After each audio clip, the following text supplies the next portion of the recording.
Baseball is dead. Rest in peace. A lot of topics to tackle today juicy. On this Monday. We're already in May. Does that feel weird to you that we're already in May? It's already May. Yeah, I was wondering why I had NSYNC stuck in my head this morning, and I was like, it's because all those stupid fucking memes. Yep, that's why. I even said that on air. Yes, I did. Yeah. It feels like the season has rolled out of the gate fairly quickly. If I'm being honest, I hate it. Well, we all started of our late, teams don't suck. forget. Yeah, all of our teams are not doing Speak for yourself. Whoa. I'm gonna do some quick math here and find the winning percentage of our teams. We got the A's, we got the Red Sox, and the Braves. Mm-hmm.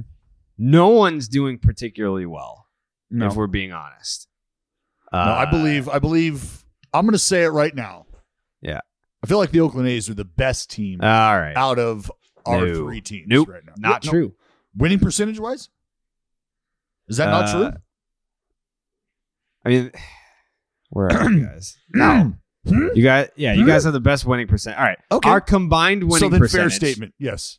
Correct. Our combined winning percentage is 426. Our three teams are 29 and 39. We're 10 games under 500.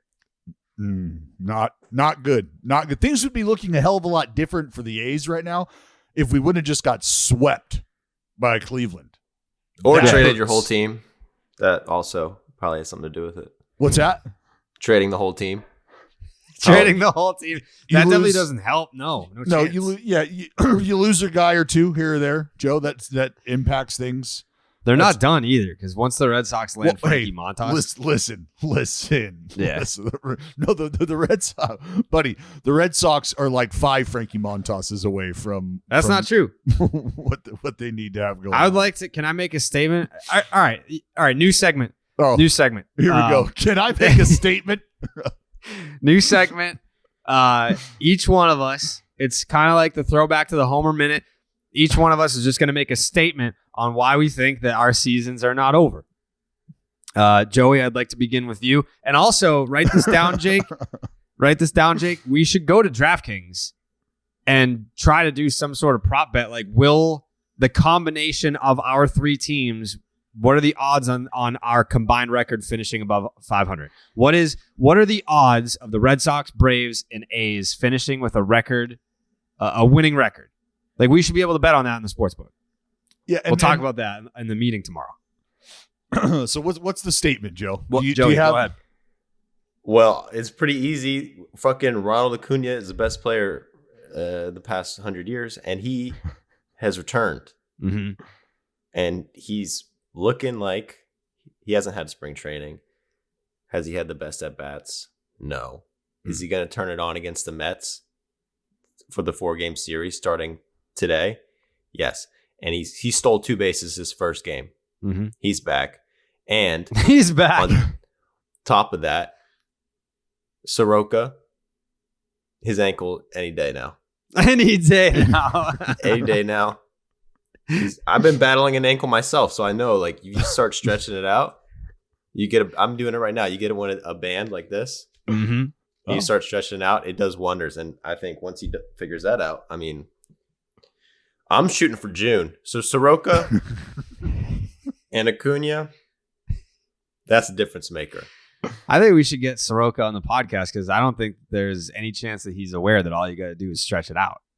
He could just be. He could be back by next month. Yeah, this guy's been getting surgery. This guy's been dealing with fucking rehab professionals and shit. He could just be leaning up against a wall, just creating a little angle, just stretching that thing out a touch. Right.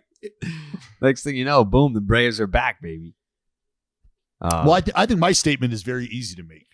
This is not happening. Yeah, very easy to make. No. We are a team full of guys who are ready to maximize their opportunities. It sounds very political. This is like you're a fucking organizational mouthpiece. You're giving us a PR forced answer. Like, did ownership tell you to say this, or is Dallas saying this? This is what I truly believe. Okay. All right. I mean, is regardless of whether or not I even believe it, what the facts are is this is a roster full of guys who are looking to maximize their opportunity to have an everyday job in the big leagues. Translation, everyone's just trying to up their trade value so that they can get traded to an organization that gives a shit. No, and I think that when you have a team full of guys that are in that position, it's like you have a team full of hyenas. You got a team full of wolves out there, and they're on the hunt. They're on the hunt right now. And so look out for that green and gold wolf pack, Jared. Yeah. The team that just got swept by the Guardians. It's early. Mine's easy too. Well, yeah, please. I can't wait to hear from the team that has now. Have you been swept by every? We didn't get swept, asshole. We got lost 2 out of 3. And I just made this whole case to the manager of Target. I was just trying to get my coffee. And the manager at Target came up and he's like, "What's wrong with the Red Sox?" And I basically already did this segment. I've already practiced it this morning. This one's easy. If the Red Sox came into this season and their pitching sucked, and that was if they were losing games 9-7, 11-8, then we'd probably look at the roster construction and be like, well, yeah, no shit. Like, this team was not built to win based on their pitching. They can't outslug everyone on a nightly basis. That's not what's happening. The pitching's actually been really good. We went over it on whatever the fuck that show is called, the Red Sox podcast that we do, matching up ERAs to FIP, like expecting regression in certain areas, but not crazy regression. So like the pitching's good enough. It's the offense. The Red Sox are not hitting, but you can't tell me, and look at that lineup, that they're not built to hit. I have to believe that the Red Sox at some point are going to hit. How long can we say that for? I don't know. I don't know how long we can be like, well, they're going to hit. It's fucking May. It's May 2nd. We've had the first month of the season. But the season starts tomorrow. Season starts Tuesday for the Boston Red Sox. And I, again, have to believe that team is going to hit. And if the pitching can have some sort of sustainability of being half decent, we're going to win some ball games. We're going to win some ball games, Dallas. What is it that the Red Sox have already achieved this season? They've been... I don't feel good. No, you feel fine. I don't. Fine. Jake was sick last week, and then he was here last night. Uh-oh. That's no good. Yeah, I don't feel good, so if I have to leave. That's no good. What they've been? Is it no? They've been walked off. No. They've been walked off. They've been walked off by every team in the division. Every team in their division. Yeah. In the first month. For the first time since the 2012 Cubs. That is heartbreaking and astonishing. I mean, a loss is a loss, Dallas. I don't know. All at the same time. A loss is a loss. No. All losses are not created equal. That's the thing here. Is when you lose in heartbreaking fashion like that, and you lose to teams like, let's just look, Jared. You know me. I'm not one to draw attention to anybody's payroll. All right. But when you have the Baltimore Orioles, who are good team, 2014 division champs, somewhere around 35, they won the division $36 million. When you have them levying heartbreakers to a club like the Red Sox, who were somewhere around $160 million, I think, regarding money's payroll. money. Money doesn't equal greatness. It stings a little because you got one side saying, look, we could be spending all that money and still be playing the way we are. Yeah. Or we could be that. Who would do that? That doesn't make any sense to do that. It's just not a. These are. Are you trying to say that money dictates talent, Dallas? Oh, not at all. As an Oakland A's guy, I feel like that does not align at all. Not at all. It's just tough to lose ball games like this, Jared, in this fashion because it's wins like that can really bring a team together. Right. So essentially, what the Red Sox have done is formed a kumbaya between the other 4 teams in the division. Yep. That's ideal. We are 10 games under 500. Baseball is dead. Is 10 games under 500. I think we're going to have a winning record. I do believe that. When you say we, it feels like you're really sinking your hooks into the everyone else carrying my into weight. the trailer of the Oakland A's and the Atlanta Braves. That's not true. I don't feel that way at all. I think I believe that we will win. Yeah. I believe in Stephen Vogt too. Mm-hmm. I believe that we will win. And I believe that we're going to have to get in touch with DraftKings about doing this future prop bet about baseball is dead finishing with a winning record. Slide into stacks of cash this baseball season with DraftKings Sportsbook, one of America's top-rated sportsbook apps. New customers can bet just $5 on any team to win and get $150 in free bets no matter what. Win or lose, looking to turn a small bet into a big payday during MLB season. With DraftKings same-game parlays, you can do just that. Create your own parlay by combining multiple bets, like which team will win, how many bases will be stolen, total runs, and more. If you're looking for runs, don't look for the Red Sox. They can't do it. It's your shot at an even bigger payout. DraftKings is safe, secure, and reliable. Best of all, you can deposit and withdraw your cash whenever you want.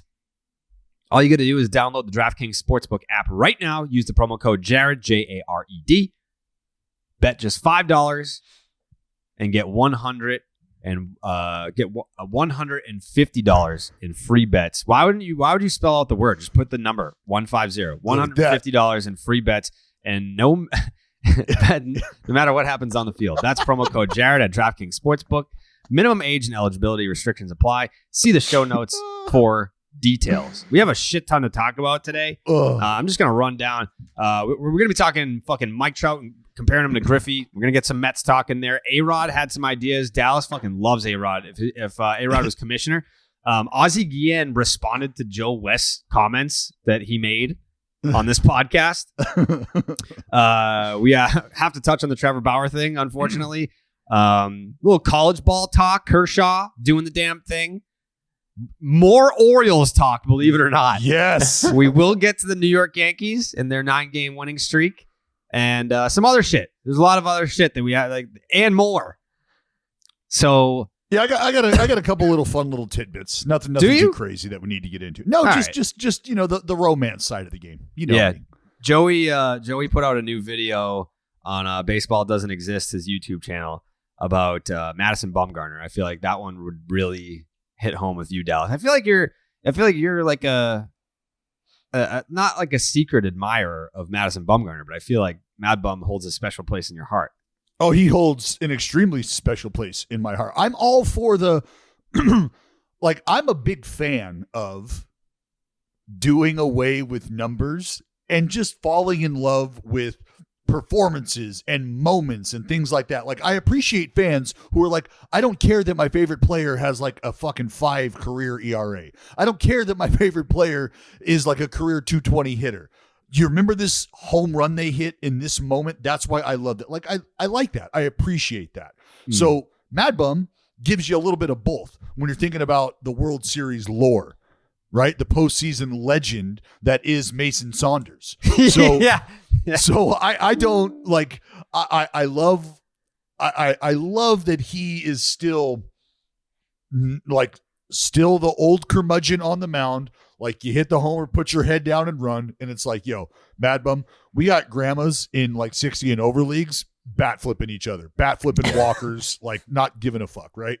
So could you start to come around on that a little? No, hell no. You put your fucking head down and run. Like, hey, I get it, and I respect it. Kind of like everybody loves Joe West for him being who he is. Everybody loves Joe West. Yeah. Everybody loves Joe West. Everybody loves Joe West. But yeah, like Mad Bum, just the let your nuts hang on the mound, fuck you attitude. Yeah, absolutely. Like, the difference between Mad Bum, I know there's not a ton of differences between him and I. You're going to have to look really, really hard when you look at the baseball careers. He is the size of the beast that you want to be on the mound, and that's the mentality that guys my size go out onto the mound with, is the mentality of a guy his size. That's a goddamn sequoia standing out on the pitcher's mound with an attitude of like a rabid bulldog. Like, this dude he's just nothing to be trifled with when he's on the mound. So everything he's done, everything he's accomplished, yeah, huge fan of Madison Bumgarner. Joey, what was your favorite thing that you learned researching this video on Madison Bumgarner that was roughly 17 minutes and worth every second of investment. The best story of him? Your favorite thing that you learned? Probably him fucking when he got drafted, and he was like bummed out, or he was like 18 and he was like sad, and he's like, I don't like being here, and his roommate was like, yeah, I would just come home, and the guy was just lassoing furniture. He was just practicing roping, and he would go in the hotel lobby. They had like a statue of a bull in the lobby, apparently. He would just hang out in there and just start roping the thing. That didn't even make the video. Yeah, it did. It did? Yeah, dude. I don't remember that part. You have to rewatch, but yeah. You'll have to rewatch. Yeah, fucking Mad Bum. The fact that he's from a part of the country where like everyone's last name is Bumgarner. Yeah, the fact that he dated a Madison Bumgarner. Yeah, but like in addition to that, there's 100. What is it? There's 100 people living in his hometown with the last name Bumgarner, and they're not all related to each other. I think most of them are. I think like I don't really know. Like it's vague. It's in articles. There's like about 100 people in like that area, and I think his dad. I don't know. There's like always like these because it's always like there's like one quote says one thing, another quote. I think like his dad said something like a lot of them are related, but not all of them. That's why they call it Bumtown. Yeah, and everyone's like, yeah, they're fucking related. No one believes that shit. Poor Bumgarner. Let's just look. I'm not a fucking. I'm not a sociologist and I'm not a math major, but I got to believe that if you've got 100 people living in a 10 square mile radius, all with the same last name, like I don't know how big, I don't know what like the proximity is, but for fuck's sake, if we got 100 people with the same last name, there's a solid chance a large portion of us are related. It's like that. There's like 200 gravestones in the cemetery, Bumgarners. And there was like 3 businesses called Bumgarner or something. It's like, it's just known for that. Just a bunch of bunch of mad bums going around. Imagine hanging out there. Yeah. Bunch of mad bums just talking shit on the sidewalk. Don't spit on the sidewalk, bitch. I also didn't realize that there was a website that documents how many snot rockets Mad Bum blows in his career. There's like a snot rocket counter website. Yeah. That's some psycho shit, dude. It's in the thousands. It's 2,000, I think exactly what this lady has counted. And she's done every fucking game. She's watched every start since 2011. That's aggressive. I don't think it's updated to 2022, but she's watched every game. That's incredible. A Mad Bum snot rocket counter. We had, that reminds me of a first baseman for Oklahoma when I was at Texas Tech. His last name was Ole something, like might have been like Olenberger. I don't know. But like the dude was just all over his own piece, like just grabbed himself constantly to the point where the Texas Tech hecklers, right? The Tech hecklers who are on everything noticed that and started this Ole crotch grab-a-meter. And so they brought it to the Big 12 tournament. And I mean, every time that this dude would adjust himself, like adjust his cup or whatever, they would just fucking add another number to it and just start yelling and losing their shit. It was hilarious because people were like, what's the, oh, and then they start watching it. And then, then you just realize it, just like anything. Like if I was like, hey man, you should start to keep your eyes peeled, for a yellow Volkswagen. You're like, I've never even fucking seen a yellow Volkswagen. By the end of the week, that's all you're going to see is yellow Volkswagens. And so once you started like painting, you're like, my God, like he's 2 grabs in a row away from like publicly masturbating. He's got to stop that. And they're keeping count of it. And it just is funny. Side note. Yeah, but that guy turned it up a little bit. Once you get the crowd into it, just start fucking yanking on the thing. He was really torquing it, Joe. The Mets have won all 7 series to start the season. They hot. Yeah, they opened up with a sweep of the Nats. They took 3 out of 4 against the Nats. Took a series from the Phillies, the D-backs, the Giants. You know what this the is, D-backs too? again. You know what this the Cardinals, and then they took care of the Phillies again over the weekend. What's that? This is DeGromless domination is what this is. Yeah. I mean, it's not like they're a ragtag group. They have fucking Max Scherzer. Well, yeah, they got Max Scherzer. They also got this fella named Chris Bassett. Yeah, Chris Bassett's dealing. Mets fans, you sons of bitches. Like the DMs are flooded with, hey, thank you for Chris Bassett. Hey, man, I can't thank you enough. Hey, you guys are so nice. Because, yeah, Chris Bassett he's enjoying himself, and I think the fans are enjoying him too. I think what the fans are enjoying, and which is good to see, is Chris Bassett has always had a personality. Like, he's always been a great guy to talk to. He's always been very honest and forthright in interviews and stuff like that. And that can play well in New York, or it could create what could be perceived vulnerability, and the media can really start to try to drive in and see if they can pick at a guy like that. I don't think that's going to happen, because I think Chris Bassett is just too good of a human being for that to happen. But they're having a good run right now. They're having a really good run. Shout out Dom Smith, because we're going to get into the Robinson Cano DFA'd see you fucking later convo. But Dom Smith, like guys like him are showing up. He just went fucking 4 for 4 last night, by the way. 3 steaks. Guys like him are showing up and getting the job done, which Steve Cohen is looking at and saying, you know what?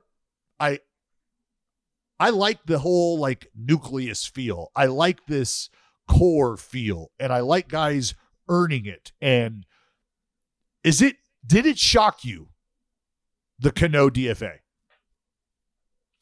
Because part of me, it doesn't shock me. It doesn't shock me, because I got Steve Cohen looking at this thing saying, you know what? I'm not a fan of stuff like that. I think he does have a feel to an extent of like what it could mean for him to get new guys in the house and have them really start to gel and come together. And if you're not getting the production out of a place that is, I don't want to call it an eyesore at the moment, because I think if the glaring lack of production continued, then Cano would be an eyesore. But you make the move now, and it's like, hey, this is how serious and committed we are to quote unquote changing culture / just letting you know this is how we're going to do things, and we want to win. And whatever that means, if that means basically spending $40 million to clear a roster spot, then that's what we're going to do. Yeah, I think it's more Steve Cohen. Steve Cohen's here to win, and he doesn't give a fuck about luxury tax. Nope. He don't give a fuck about having to eat dead money in order to. I mean, those roster spots, those are valuable. Well, roster spots are very valuable. So to have it do like what was Cano fucking hitting? Like, let me just see. Real quick. Awful.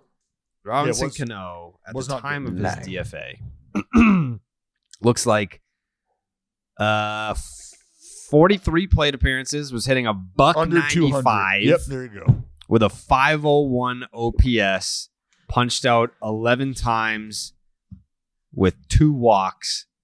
So yeah, I mean, if you think this dude's out of gas, which okay, that would make sense. He's 39, 2 PED suspensions, and he's eating up a roster spot and a lot of salary, which they're still going to be on the hook for with the DFA. Mm-hmm. That's not like it clears the salary. What's he owed? Like $40 million? $40 million. That's what I said. You're spending, and I was going to try to figure out like on average. Okay, so like, is that what a roster spot is worth?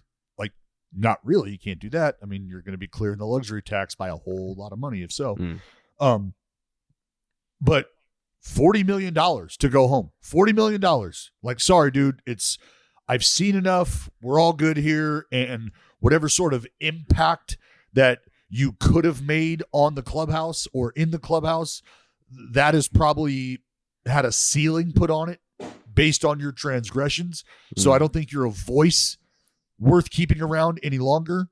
Thanks for coming, because Yorme is giving you far better production, play in the same position. Dom Smith is an option. I mean, Dom Smith's not going to play second base, but like guys like that are not guys that you're thinking about removing from this mix right now. So why wouldn't you make that decision? I was going to ask you guys where you think the Robinson Cano contract ranks amongst like the worst of all time.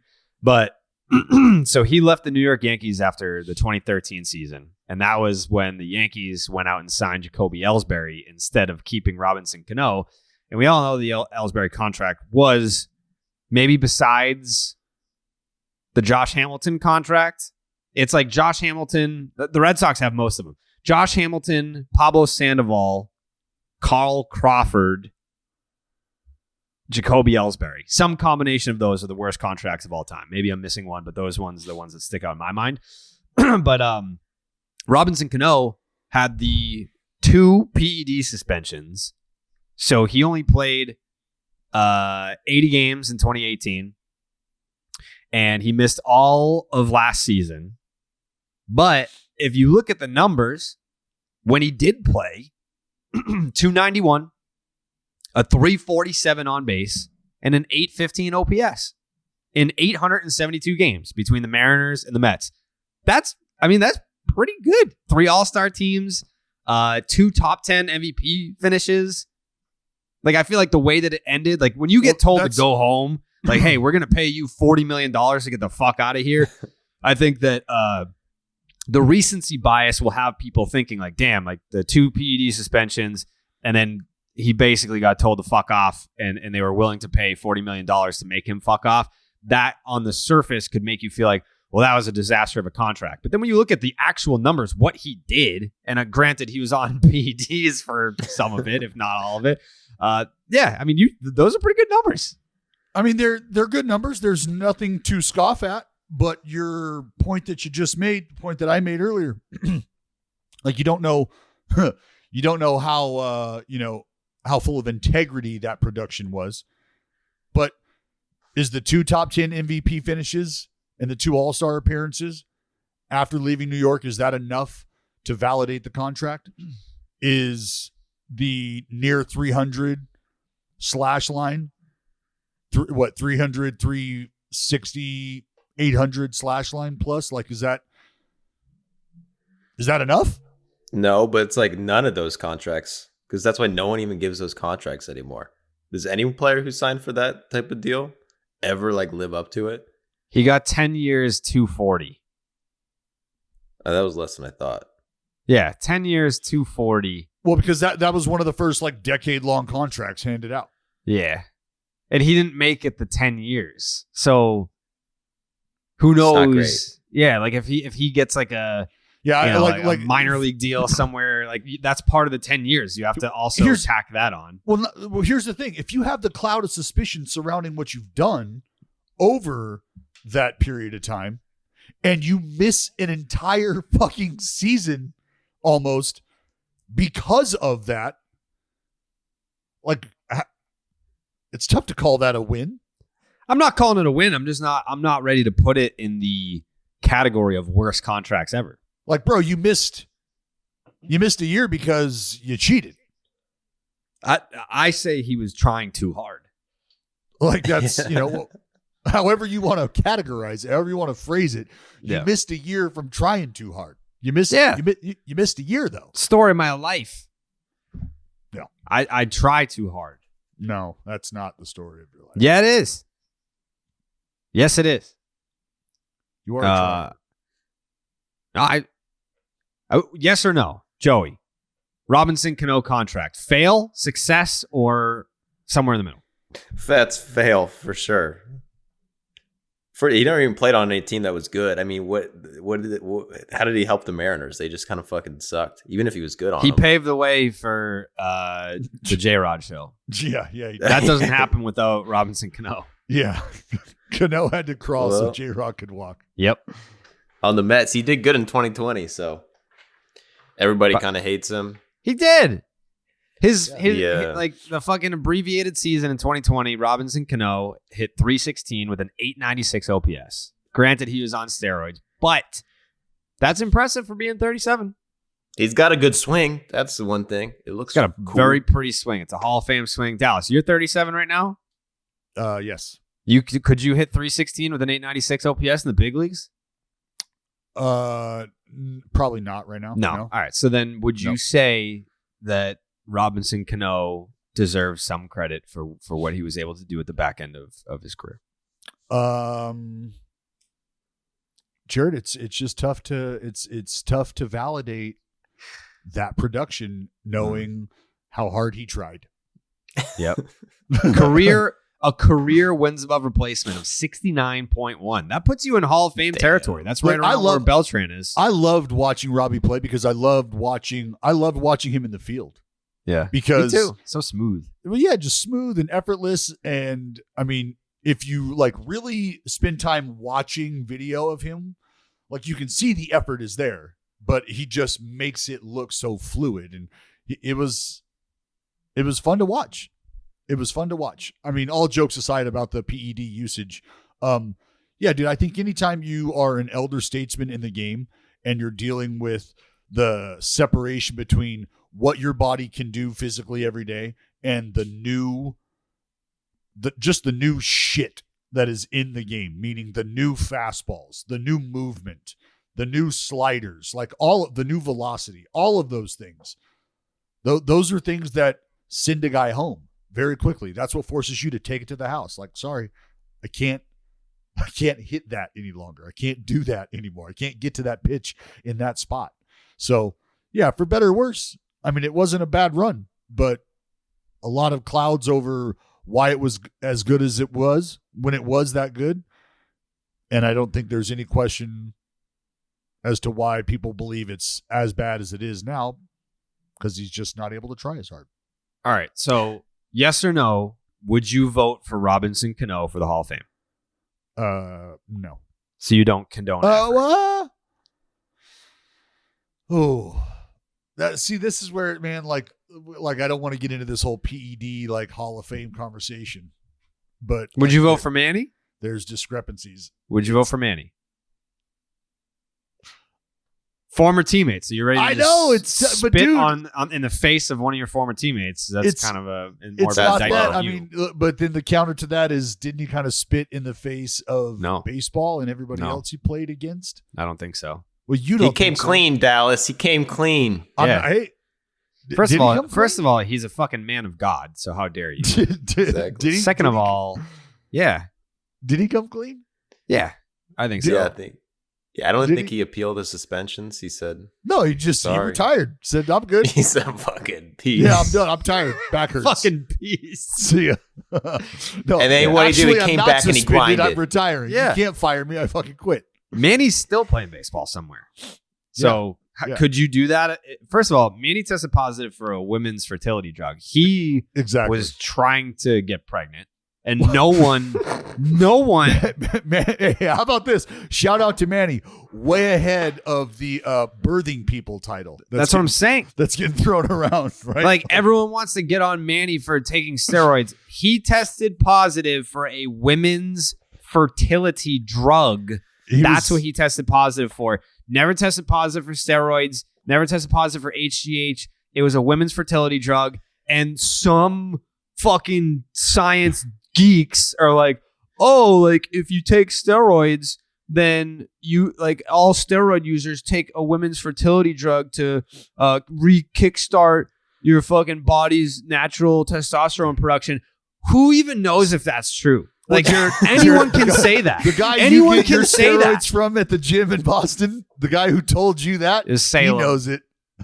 All right, but like that's not proven. Like there's no way to just rip open a human body and be like, oh, look, because he took a women's fertility drug that is testosterone. Like if you're doing studies on people and it's like, after he took women's fertility drug, his testosterone started going. It's like, lucky guess, dude. Fucking mind your business. They got the records, Jared. They got it in biogenesis. He's in the books, dog. Nah. The funniest thing apart that is when he tested positive, some guy in his team like went to the media and was like, no, he was taking Viagra. Yeah, he was trying he was in the hard dick business, Dallas. Change your narrative, dude. But then he just accepted the suspension. It was like, no, I wasn't. Like the guy just said that story. He like put him on blast for no reason. He says that, and then I was not taking Viagra, and I retire. Manny just wanted a break. That's why he accepted the suspension. You're talking about an individual that when he went down to the minors, like wanted to stay there. He was like, "No, this is good." He's just a different cat. He's a different cat. He's got a bunch of kids. He took a little Viagra. He probably at that point, like his beautiful wife had probably given birth so many times that he was like, "Babe, let me try. I'll give it a go." Yeah, like I'm one of the greatest right-handed hitters the game has ever seen. Are you telling me that I can't give birth? Is that what you're trying to tell me? And I think that that's wildly offensive if your stance is that Manny can't do that. So, well, we really start to get into, he's allowed to try, is he not? Of course, and he did, and then he got villainized for it. Yeah, it's crazy. Guy can't even have a fucking kid anymore. And guys just try to be a birther, man. Yeah, and next thing you know, you can't go to the Hall of Fame. Shameful, fucking shameful, fucking rules. So you're not voting for Robinson Cano because I said I don't know. I said I don't know. I mean, testing isn't 100% either. Like, were you in the room when he took steroids? No, I did not. No, I didn't. Did not personally witness it. Didn't see it happen. No. So I didn't. I don't know. That's a lot of muddy water here. A lot of muddy water here. You guys think that Robbie's going to get a job somewhere or no? Is this it? Yes or no? Has Robinson Cano played his final major league game? Ooh. I'm going to say no. Ooh. Where does he go though? Like Pujols had the Cardinals to crawl back to. The Yankees don't want Robinson Cano. The Mariners don't want Robinson Cano. Where is he going? Who's going to be like, yeah, that's a good idea? The Pirates? Yay! Why the not? The Nationals would be fire. Him with Cruz? I don't know. You know what? Maybe I have to take that. Maybe I have to take that back and say no, because that matches up with the thought of Robinson Cano not being able to have an impact on the clubhouse just because of everything he's kind of been through. I don't know. You don't think he's got impact? I think isn't he like a god honestly, in Latin America? He's like a... Yes, for sure. And that's the thing, dude. Like, let's not get crazy here and think that these guys are just completely invaluable now. No, like what Robinson knows about the game of baseball and what the institutional knowledge he has is extremely valuable. Like, don't think for 1 minute that it's not. When I say the impact, I mean, are the young guys in the room receptive to him and receptive to the conversations he's trying to have? Because if there's somebody who is strongly opposed to PED usage, they might be looking at him like, bud, I know you got the info, but how you got there and like how you went about it is just not how I roll. And I'm not really here to listen to the sermon. You know what I mean? Like I'll pick and choose from what you're putting down, but I'm not. Well, that's why he needs an ally in the clubhouse. Like he needs someone like a built-in ally to be like, hey, he's not that bad. That's why. So put it this way. Once you're DFA'd, and I'm sure he'll be granted his release, he's not going to accept a minor league assignment with the Mets. Any team will be able to sign him for prorated league minimum. The Mets will still be on the hook for his full salary, but there is a team that can just pay him a league minimum salary just to sign him. And why do I feel like that team could be the Oakland A's? That team would not be the Oakland A's. I mean, you guys need to sell tickets. Like you think Robbie Cano's putting asses in seats? Yep. Yeah. I do. I do. In Oakland, yeah. In Oakland, I do. Yeah. Ain't happening. I think Nationals would be perfect. Because their whole goal right now is just to like make Juan Soto like them. And like you know the DR, how they get down. Jared, you're from there. Yep, it's true. They fucking love Cano. And it's the same thing. That's where they got Nelson Cruz. Also tried pretty hard back in the day. Yep. Max effort guy. Yeah. So that would be a good fit.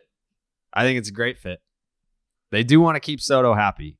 I know that he was very upset when they started to sell off pieces and started to lose, and having to explain to him, like, you're not going to get to go to the World Series every year. That's a difficult conversation to have with a 19-year-old, and this is what it is. But interesting.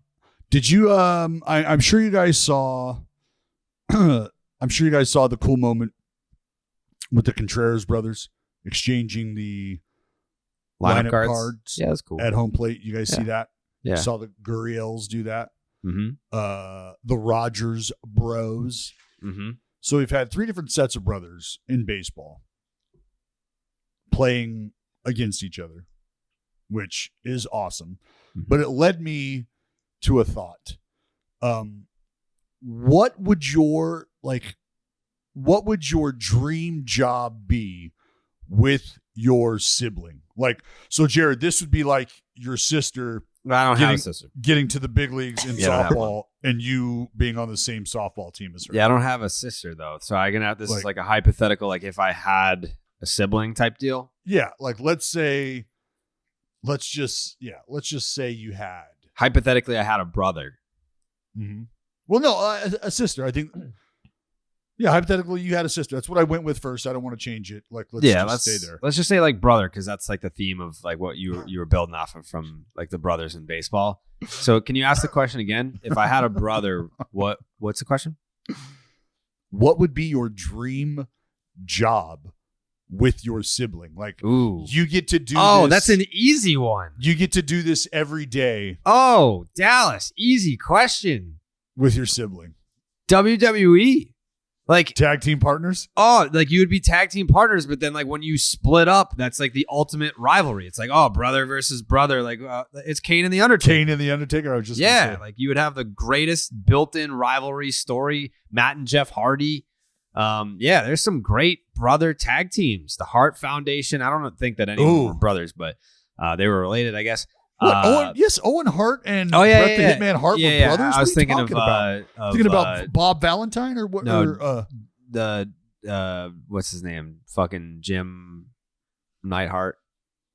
Jim the Anvil Neidhart? Yeah. Why did I say Valentine? That's Natty's dad. Natty. I said, yeah. But yeah, that'd be cool. That's what I would pick. If I had a brother and I could pick any job, it would be WWE superstars for sure. What about you, Joe? What do you got? You have a sibling. And like you're at the highest level of this occupation, whatever it is. What are you doing? Like, what are you and the bro doing? You're broing down, doing what? I don't know. I mean, I would like to be Logan Paul. So you'd like to be Logan Paul? Yeah, Did you just say that out loud. I would like to be Logan or Jake Paul. Probably, Why? I'd rather be Jake Paul. Because Jake Paul, I don't hate on them, but like that's a wild thing. I love, dude. You know, I always ride with the Paul. I'm low ganged. I love the Paul bros. And I always have this thought, dude. Imagine if I was like Jake Paul, but baseball, and I just like made the majors. I just started throwing, and I went to the minors, and I was like vlogging it. MLB needs another vlogger, dude. They're down to one vlogger.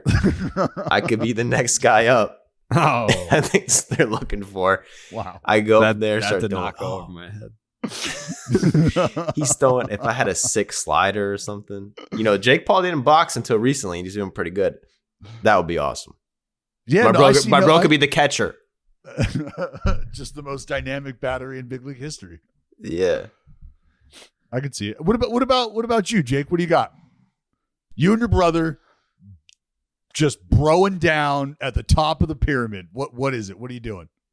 Well, I have a sister, and okay. I would just own all 4 Boston sports teams, and then she can drive me to and from the game, so I can just get hammered. That's the dream. To be a fucking drunk alcoholic sports franchise owner. Yeah, I'm not sure that you understood the assignment, Jake. Well, no, they're working together. If she's his driver, they're working together. I guess. You're saying that's not an important job, Dallas? No, not at all. I just didn't. Maybe I had him putting his sister on maybe on a more level playing field. What if she likes driving? Yeah, she can come to the games for free. Also, you don't want like the fucking Uber Lyft community coming after you, being like, "Oh, you guys are like subhuman curmudgeons." Yeah, no, that's basically what you just said. Who, me? No, you did. If he's okay with just, if him working together with his sibling, if her just driving the whip around while he's getting shit faced in the back, if that's, then fine. You basically just said, like, if you're an Uber driver, there's no chance you could ever really succeed in life beyond having that job. No, I just felt like Jake might be trying to bring his sister up to the CEO level with him instead of sticking her what if she in the doesn't driver's want seat of to the car do while that? he's having all the fun. That's You're all I was you're saying. putting aspirations in her mouth. No. Yes, you are. What if she doesn't Depending want to be a CEO? Well, maybe she doesn't have to be, but she Right. can still enjoy the lifestyle, can't she? I guess. Yeah, she gets to go to the games for free. Did you not just hear Jake? But she's got to drive home. She can't have fun at the game. What if she gotta likes go and driving? watch the game and be sober? Yeah, she doesn't drink. What if she doesn't drink? You don't know that. Now you're forcing alcohol down her throat. But I've heard This she's is had more than problematic. aspirations in her mouth, and so I can probably guarantee Whoa! she drinks. Hey, you said it, not me. I didn't say that. Leave his sister out of this. I you know what? I think that's a great pick, Jake. I mean, I'd pay her really well too. Yeah, Okay, see? all right, There you fine. go. Yeah, she'd make a great salary. Well, there. So then, see, now things are different in the world. Sometimes you Right. just got to go to bat for people. So Right. tell your sister that she's welcome. That I went to bat for her salary because she started this whole project as just driving the car. Now I've got her paid and I've got her into games for free. Right. You're welcome. Well, Jake, for the sake of the argument, what would her salary be? I mean, if I own all 4 teams, I got to be making well over $1 billion. So They don't make that much, dude. Owners don't make much. Yeah, it's not really valuable having a fucking Well, sports my other franchise. ventures, But if you I'd own spend them, some other- yeah, Yeah. Nah, it's dude. just part of No, your portfolio. I'd pay her $50 million. $50 million a year. How's that, Dallas, for being fucking high up on the chain, huh? She can get by. I feel like she can get by on that. Yeah, Yeah, just I'd a be- quick little 50 burger. I'd be down to log in for sure. Mhm. Whoa, Whoa. Hey, I'm sorry. That was uncalled for. yeah. The fuck. Oh yeah, my bad. I fucking get excited. Sorry. How about Jeff McNeil, huh? 361 with a 945 OPS to start the year. How about the bat Jeff McNeil uses? Can we talk about that for a brief How moment? about the A's basically giving up Mark Canha for nothing? And Whoa. he's What in do you- 345. What? 345. A 429 on base. The pop isn't quite there yet, though. 364 slug. But Mark Canha, formerly of the Green and Gold, hitting 345 to start the year. That's pretty good, man. I have a theory that Mark Canha's time spent in the leadoff spot in Oakland sapped some of his power. You think so? I mean, it's a crazy theory, but he is so like I don't want to call him a chameleon when it comes to where he's hitting in the lineup. Like he just takes on that role. Like, all right, that's what I'll do. Like if you're going to hit me third, then I'm going to fucking start hitting homers. If you're going to hit me in the leadoff spot, I'm going to start spitting on shit. I'll set a record for getting drilled. I'll find my way on base. Like, what do you need me to do? And he did that. Like he got to the leadoff spot in Oakland and he set an organizational record for the most hit by pitches. Like he quit driving the ball out of the park, but the fucker was on base 4 times a day. Did your grandma play softball in high school back in the day?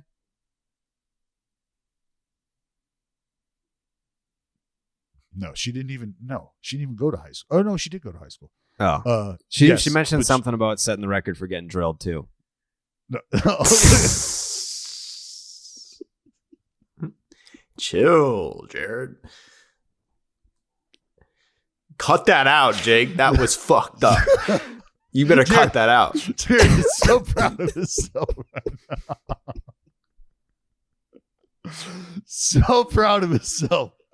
See, you have to try to create it. I let it come organically, Jared. I let it come organically. I was asking. I was just asking. But if we're planting seeds, okay, we can plant seeds. No, that is 5 years. That is 5 years of you talking about my mom and my sister. So fuck you. Oh, you're who? I don't have a sister.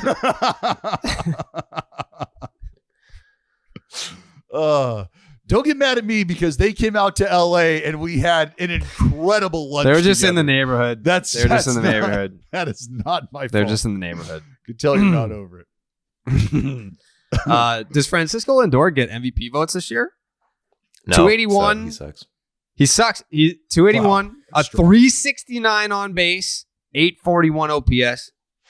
I don't know. I feel like if the Mets continue to play the way that they do, They won't. I mean, like, yeah.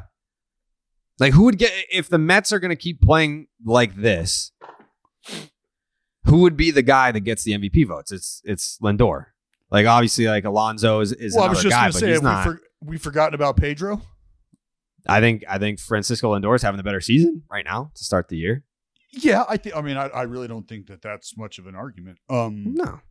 But, well, I mean, I shouldn't say it like that either, because it's not so ridiculously obvious that it's Francisco Lindor. I do think Pete, like, who's to say that Pete Alonso, and I'll tell you this, like Starling Marte, don't sleep on that motherfucker either. Like, I know things are not going well right now. Not at all. 225 with a 603 OPS. So, but this is a dude who I watched a lot of ball firsthand come into a team and become the best player. Like, easily become the best player. And like, there's no reason that can't happen again, especially with the supporting cast around him. But right now, if you're asking me if Francisco Lindor continues to play the way he is playing right now, should he be getting MVP votes? I think it's possible. I think it's possible. The Mets haven't even played the Braves yet. People need to relax. Are the Braves the measuring stick? Is that what you're saying, Joey? Yeah, the Braves. Well, I don't want to say that because we could get swept. But we could get swept. Why? You go from being a measuring stick to a fucking twig real quick. We could get swept. Obviously, we won't get swept. But if you're doing percentages, obviously, there's a chance we lose to the Mets. If we lose to the Mets, it's not a big deal. But if we beat the Mets, it's probably the end of the season for the Mets. What do those matchups look like for that series? Well, we got our best pitchers coming at them. Yeah, we got Max Fried versus Chris Bassett tonight. That'll be a good one. That's going to be a great hookup. Yeah, I think that one you got to tune in for. And then they haven't Carrasco. Oh, there's a doubleheader tomorrow? The double dipper. Starting to get those games in that we had to move back from the beginning of the season. Yeah, Braves have not named a starter for either game. Carrasco going in the 3:10 start. Really? I'm pretty sure it was we got like Charlie Morton and Ian Anderson that doubleheader. Ian Anderson's going on Wednesday. Ooh, against Tyler McGill. He loves Wednesdays, dude. Yeah. I think Braves, this is what my prediction, first batter, Snicker, veteran guy, doesn't take shit, fucking right in the letters. Fastball. Ooh. Light Start his ass shit. up. And tell the Mets, you don't want to get hit, get out of the way. Because the Mets have been complaining all year about getting hit. Well, they've been drilled 20 fucking times. 21 Dodge times. it. Lindor last night. Dodge the fucking ball. Gee. It's like not rocket science, dude. I agree. That's a great take. I can't wait. God, I cannot wait. Get the fuck out of the way, dude. Hey, you know what, Jake? Clip that. Please clip that. Because when you get a baseball thrown through your fucking torso and Jared has to give you CPR, depending on who goes first.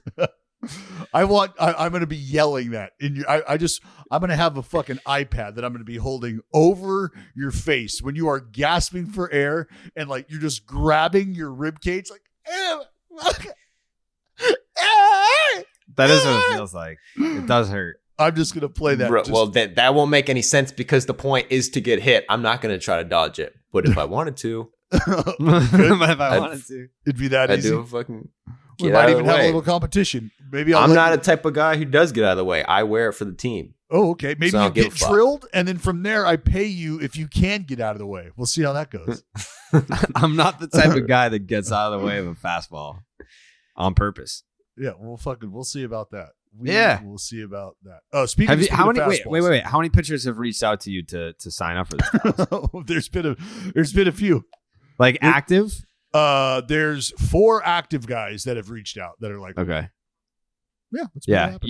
You know who should fucking step up and do it? Fucking Ben Joyce. That's exactly. where I was going next. Speaking of fastballs, why doesn't Ben Joyce grow a sack and do it? It couldn't happen because I think at this point that would be like somehow, some way I could get charged with manslaughter, attempted murder. Yeah, like absolutely. He could probably get kicked out of NCAA, right? Yeah, I mean, well, depending on how it all transpired, like I would just be leading him into a situation where, he felt like he was completely protected by laws of any governing body. Everything would be cool. And then, he ends up. We definitely have to sign waivers. I know that. Oh, for sure. Because there's going to be there's absolutely a trip to the ER involved. No doubt. Ben Joyce hits you with a 105.5 mile an hour fastball. And I am a huge fan of the roundup, by the way. So that's 106 in my book. Like we're shit counting the 105.5. That's 106. Yep. Also, like, so with 105.5, if you ask any big league hitter, there are certain pitchers who can throw 92 and it looks like 98. And then there are guys that can throw 100 and it can look like 93. Mm-hmm. If you throw 106, I don't think it really matters what the spin is on the ball. Like 106 has to look like 106. Like it was the fastest pitch in college baseball history and the second fastest pitch in recorded baseball history. Fuck. Yeah. It's fuzz. Like, what does that look like? You can't. The craziest part was that, like, this is happening to a college student. Like, a college student is standing in and seeing this. And if you watch the video, like, they track it. But, like, how is your reaction not, holy fucking shit, like, thank God I'm still alive? I love calling them students. Yeah. Well, they are. That motherfucker has homework. The dude that received that fastball, he has fucking a senior thesis to write.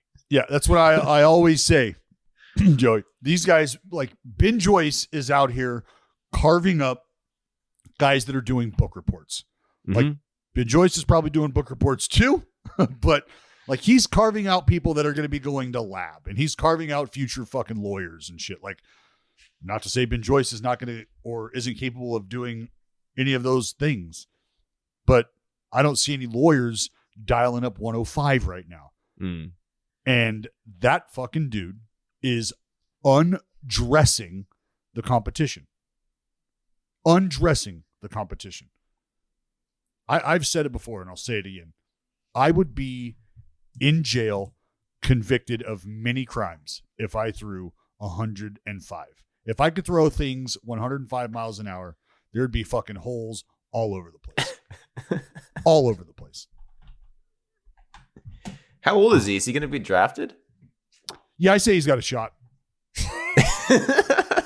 I mean, is he like old enough to get drafted? Joe, he's probably a sight unseen guy. You know what I mean? No, like, now we're good. He does what? Did you say 105? Yeah, fuck yeah. What else does he want to do? Can he hit? Yeah, well, who cares if he can? Does he want to try?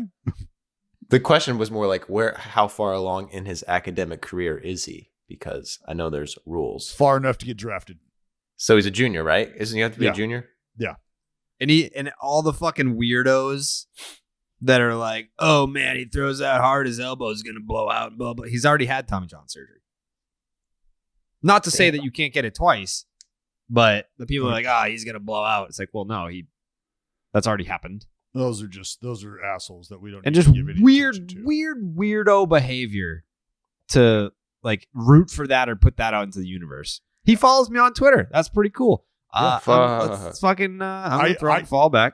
I DM'd him. Well, I've actually corresponded with the fella. Yeah. Let's get him on the podcast. Love to. Yeah. What's it like to just have the power of Zeus come out of your fingers? I always wanted to what was it like being 12 at 60 feet like that guy? What do you think, Joey? At 12, that's 45 feet, buddy. Yeah, that's what I meant. That's what I meant. I never played Little League. They always moved me up, but thanks for correcting me. Oh, so they was always moving me come up. Rolling out there at 8, they're like, get this guy to the high school field. Yeah. Are you kidding me? I never played Little League. They just kept moving me up. to where? That's a hell of a matriculation. To the fucking 60 footers, dog. So you're no Jason Krizan. You guys hear about that guy? How many fucking games in the minors? Oh, just 1,132. Did he beat Mike Yastrzemski? I think so. I think he did too. I think Yastrzemski was like high 700s maybe. Yeah, 11 years. 11 years. Oh, then definitely. Grinding it out in the bus leagues. 11 years, dude. 703, by the way. Minor league baseball. Yeah. So that's what, half? What did you say? What? How many games was it? 1,132. Yeah. So basically, almost half. That's crazy. How do you not give up? Well, it's not even like, dude, I don't even want, like that's not ever a question I think that I ask myself or I ask of other guys, really. But in this instance, like, dude, what, like, yeah, like it's the perfect, he had to have had like just a great scenario to go back to every offseason. Like the support system he must have had or probably still has. That dude was a fucking web designer. Like you got to be making good money from home to play 11 goddamn years, or a loving partner who has a good financial situation, who doesn't mind that you're chasing your dream for that long. Yeah. Has anybody discovered the Krizan OnlyFans page yet? Because it's got to be up there. It's got to be. There's got to be foot pics somewhere around here. I feel like we just like call our shots now with this show, and we're just like, all right, that's an interesting story. Get him on the podcast immediately. Like, I want Jason on this podcast.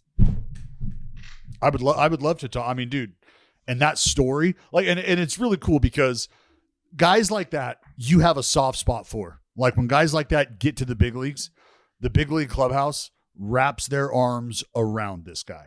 They give this guy all the love you can possibly give, because everybody in that room has spent time in the minor leagues and is asking the same question we're all asking, the same question that I know you guys listening to this are asking, like, damn, at what point do you just shut it down? At what point is it not rewarding, or was that ever a thought? And that's why it's an interesting interview. That's why it's an interesting insight, because to hear what keeps an individual motivated, to hear what has allowed them to stay in a position to pursue this. But once you get to the big leagues, the boys fucking love you. And I thought this was really cool. Like you go up, right? You got your own bats, you got all your gear and shit. You're pumped because it's now big league level type shit. So you get your woodies out, go up, don't get a knock. No, okay, it's all good. Still got the first big league at bat under the belt. You know what I'm saying? All good. Love that. Well, he's like, hey, maybe I could use somebody else's bat. Maybe that might help. So him and Jock Peterson had been chopping it up during BP. And Jock's like, yo, take this fucking thing up there with you. All right. And let's see what happens. So you just spent 11 years in the minor leagues. 11 years in the minor leagues. And there's a dude in your clubhouse now who's won the World fucking Series in back-to-back years. He's got some hardware. And he's like, here, take this fucking thing. You'll get a knock. And you do. And you do. How sweet is that? First big league hit. Thank you, Jock Peterson. And the Giants showed their appreciation by promptly optioning him back to AAA. Ha. I mean, I can't hear the video, but it looks like they must have put like a message on the video board to acknowledge that he had been in the minors for that long. Because they were zooming in on, I'm assuming this is his wife, and there's a pretty extended kind of ovation. You can see the guys in the Giants dugout are acknowledging this. The fans are tipping their caps.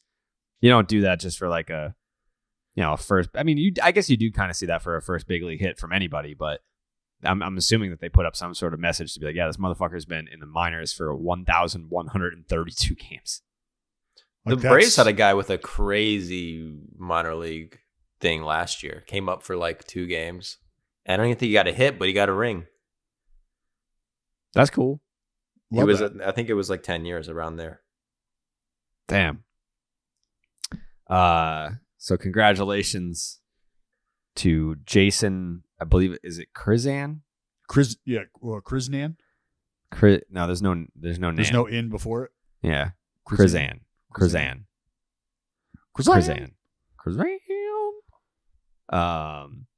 You want to get the Bauer thing out of the way? Ooh. 2 years. 2 years. Trevor Bauer got suspended by Major League Baseball. It's not retroactive. No. So time served does not count. Yeah, for me, that right there was a double Rockets. Yeah. That was sticking it in and twisting. You. Yeah. Mm-hmm. So Bauer gets 2 years suspension. To my knowledge, I mean, obviously he's going to appeal. But to my knowledge, the appeals process for arbitration, it's different where you go to a panel. I believe this is just one arbitrator. Yep. Arbiter, yeah. And I want to say he's like a 70-year-old guy or something like that. So how he is going to react to like sexual allegations, I guess it remains to be seen. We don't know what the temperature in the room is going to be for that. Do you think that the 2 years, I mean, it's an unprecedented suspension. It blows past the A-Rod suspension where he had to sit out a whole year. Like we've had, I guess the precedent where guys have been suspended without having anything like any legal charges filed. Like Aroldis Chapman was still suspended even though charges were dropped. Roberto Osuna was still suspended. I think he got 80 games even though the charges were dropped. But then this 2 years, even though the court threw out the case, because I mean you look at it and it's like, well, just because you're not guilty doesn't necessarily mean that you're innocent. So the league did their own research and based on their findings, slapped Trevor Bauer with a 2-year suspension. I don't know what those findings are. I mean, when you hear it from both sides, first of all, I was on MLB fucking Network when this news dropped, and what'd you guys say? I mean, it was moved on pretty quickly because of you need to prepare for something like that. You can't just be like, hey, you can't just get hit with 2 years and then be like, hey, what's your take on this? So yeah, I think I would be, I guess, a little surprised if 2 years got upheld. That's a lot of fucking games. But yeah, at the end of the day, I guess it kind of pivots to the question of, and this was more what I was thinking of, right? Let's just say they appeal this. It goes through the appeals process and Trevor Bauer's suspension gets reduced to 1 year. Does it even matter? Because do you think that a team will want to deal with the PR disaster that would be signing Trevor Bauer, whether that's right or wrong? Because I'm sure that there's plenty of people out there that are like, Trevor Bauer is innocent. He didn't do anything. And then there's people that are like, there's enough evidence to ban him for life. Like there's plenty of sides on this. And like the whole thing is, I feel weird commenting on it because I don't know. I don't know the girl. I don't know the situation. Like there seems to be evidence on both sides where it's like, this is inaccurate. This is like, we're not a legal podcast. It's very hard to sort through the details of this and come down firmly on one side or the other when no one really knows what the fuck happened. And that's what makes this tough. And that's what makes this different than a lot of other scenarios, which is where you start to like, you stand back and you're trying to look at it and try to get a feel for how is society viewing these things. And that's what you start to realize or open your eyes to a little bit, and it might shock people. And I think sometimes people are not as aware that some things are looked at with, a certain degree of offense, while others, which should be equally offensive, are not for whatever reason. Case in point, you can look at a video of Marcell Ozuna hitting his wife in the head with a casted arm. And that man has been playing baseball all year long. Yep. The cops walked in and saw that happening. So, we're not disputing whether or not it happened. And from there, why it happened kind of becomes an afterthought, doesn't it? Because we're talking about the actual act of violence here. How we got there is a different story. The act of violence is what we're addressing. Mm-hmm. So that happened. And he's playing. Yep. Getting into the muddy water now, the gray area with you don't know who the female is in the Trevor Bauer situation. So the pictures that she's posting, if the legal system has deemed that there's not enough to tie the evidence that she and her team are providing to Trevor Bauer and render a guilty verdict and hold him accountable, then is my opinion worth a fuck? Does it matter to anybody?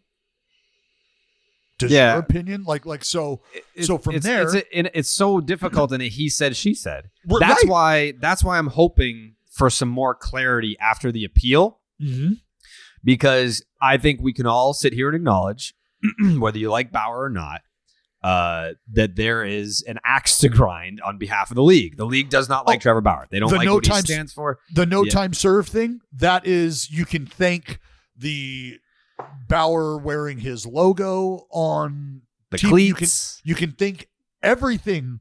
The sticky stuff. Every bit of it. Every bit of it. That's why the no time served. It has more to do, probably, with him not accepting any suspension. And because that's something they got to agree on. Yes. And then people say, I've heard it. I don't know if it's true that he wouldn't even do an interview with MLB. Yep. And MLB investigated, these fuckers his whole life. Mm-hmm. They fucking dug into everything. I mean, he has 2 other people accused him of shit, which he has said is bullshit. But I'm saying MLB knows there's other things.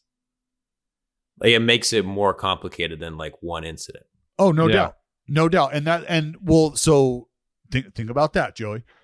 If that's the case, then one could argue that it's unfair that MLB is attaching these other 2 individuals to the punishment being levied without those other 2 individuals having their day in court or having their investigations gone through. Does that make sense? Yeah, it does. And I think what MLB does is people get, I don't know if this is what's supposed to be, but MLB is not looking into these players and doing domestic abuse stuff, literally being did you do it or not? It's more how much is this going to affect our image?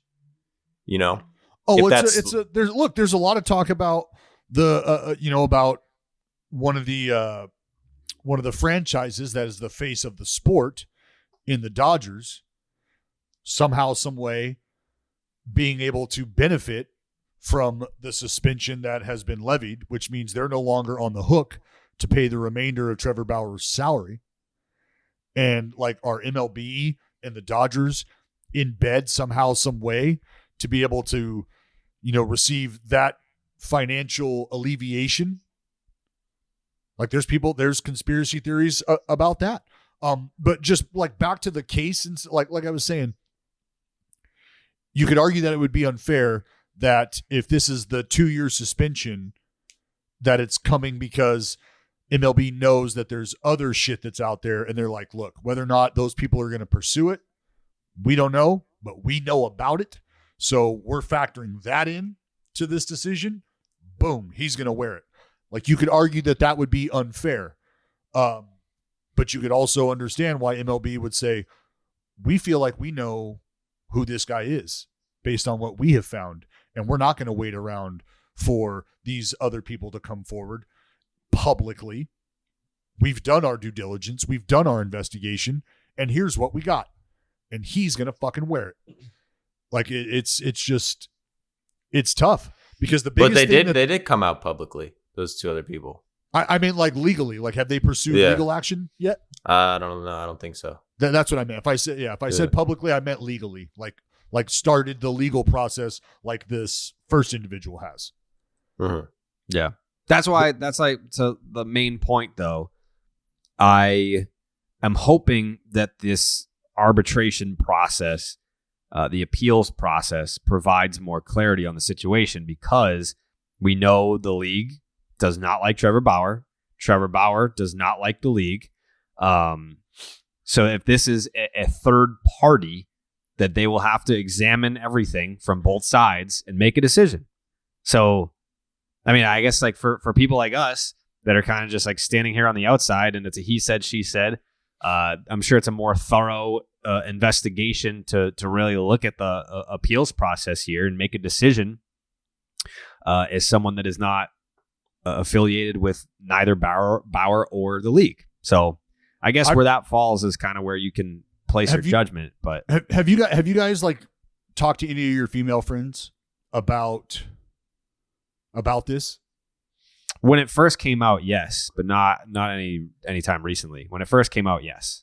I mean, because I do, and I make sure to try to get as much of a feel and as much of a vibe as I can when it comes to stuff like this, because I think there's a lot of females out there who, and I'll start with this first, a lot of females out there who want other females who cry wolf and try to extort people.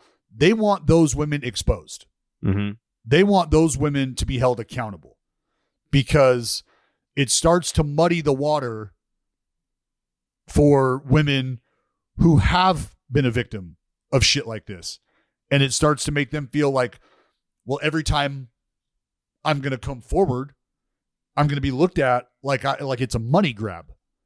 And that's not it. Like, I should be able to have a consensual sexual relationship. And if shit goes down, if shit goes south during that, and I'm compromised and I'm with a high profile individual, like what, now I can't say something because I'm just after their money? Like, that's fucked up. They shouldn't feel that way. And on the flip side, there's a lot of people who are like, regardless of what agreements they came to, regardless if there was a safe word involved here, blah, blah, blah, blah, blah. Like, you just can't be doing that. And I understand that if you've got something worked out in the bedroom and there's a line crossed, well, then there's some accountability there that has to be taken. I totally agree. I get that. But again, back to the he said, she said, this is what I wanted. This is what we talked about. This is what we agreed upon. Well, this is what the pictures look like. Well, this is what happened. And it's just like, fuck, you don't know. You don't know. Well, I guess we'll be waiting even longer on that. I mean, it was a while that we had to wait for a suspension to come down. And now we will have to wait through the appeals process. But I mean, even still, like back to the question that I kind of posed earlier, let's just say hypothetically Bauer's suspension gets reduced to 162 games. He's banned for a year. After that suspension, do you think any team will want to touch him? What's Roberto Osuna up to right now? Good question. Starlin Marte, no, it's not. Addison Starlin Russell? Castro, yeah. Castro, same thing. Mm-hmm. They're not as good as Trevor Bauer. You're right. And so thank you, Joey, because my next question was going to be, where's Aroldis Chapman? Right. Exactly. I mean, you're talking about a dude who fired a fucking gun. Mm-hmm. At a woman. With a woman in the room. Well, I'm just quoting my call from 2019. I know you are. And the reason I said in the room is because I was going to go here. That doesn't mean it's just all good. He didn't fire it at her. He wasn't pointing it at her. It was for intimidation. Yeah. Well, we know what the word ricochet means, right? Yeah, so let's just say, God forbid, that bullet end up finding or landing in a place where nobody wanted it to. Your intention, right out the fucking window. Mm-hmm. Doesn't mean shit. I was just trying to scare her. Well, guess what? She's dead now because you tried to scare her. Right. Where do we go from there?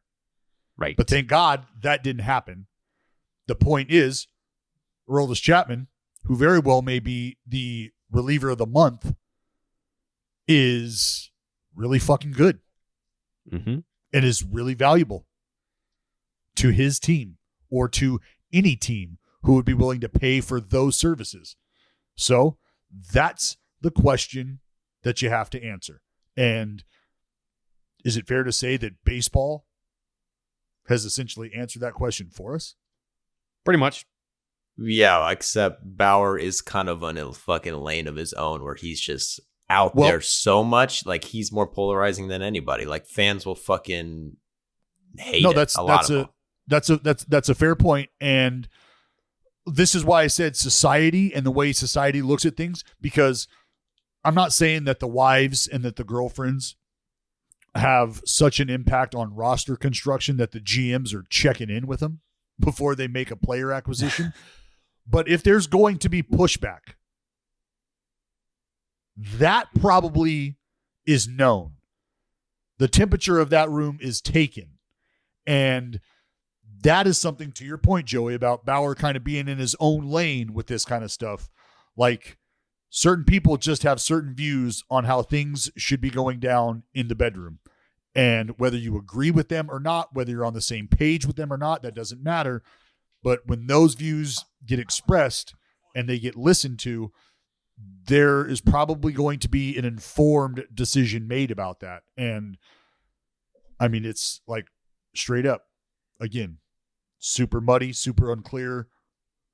But if you've got a group of women who are like, look, we don't want anybody around our husbands or around this family setting that is alleged to have done shit like this, like, that's not a safe environment for us.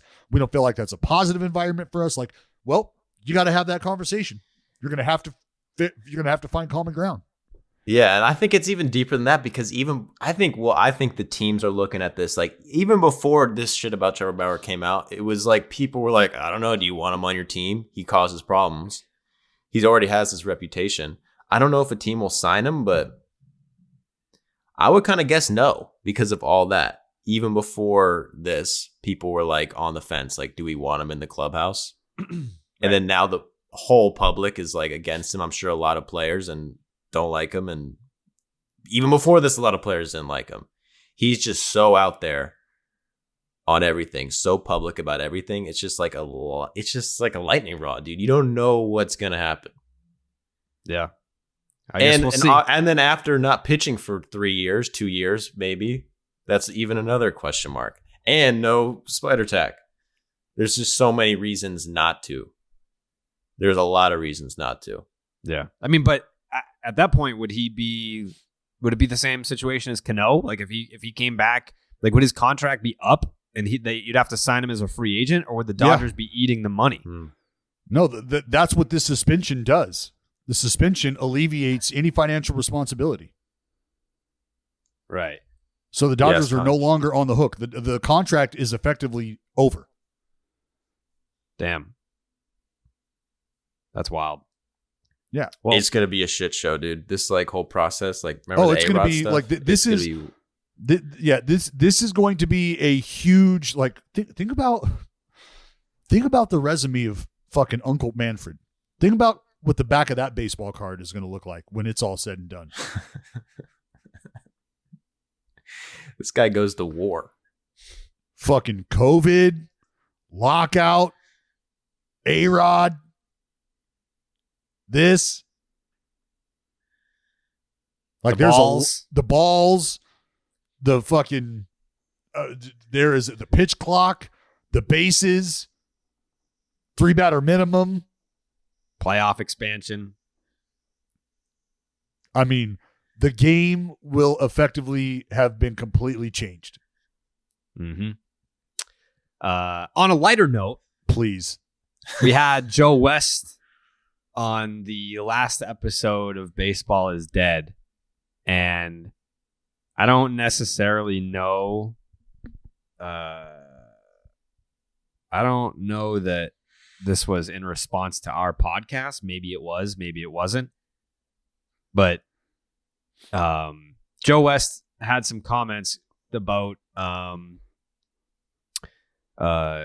Joe West had some comments about Ozzie Guillén when he called a balk on Mark Burley twice and then tossed him out of the game. Ozzie Guillén retorted. This was on the White Sox broadcast.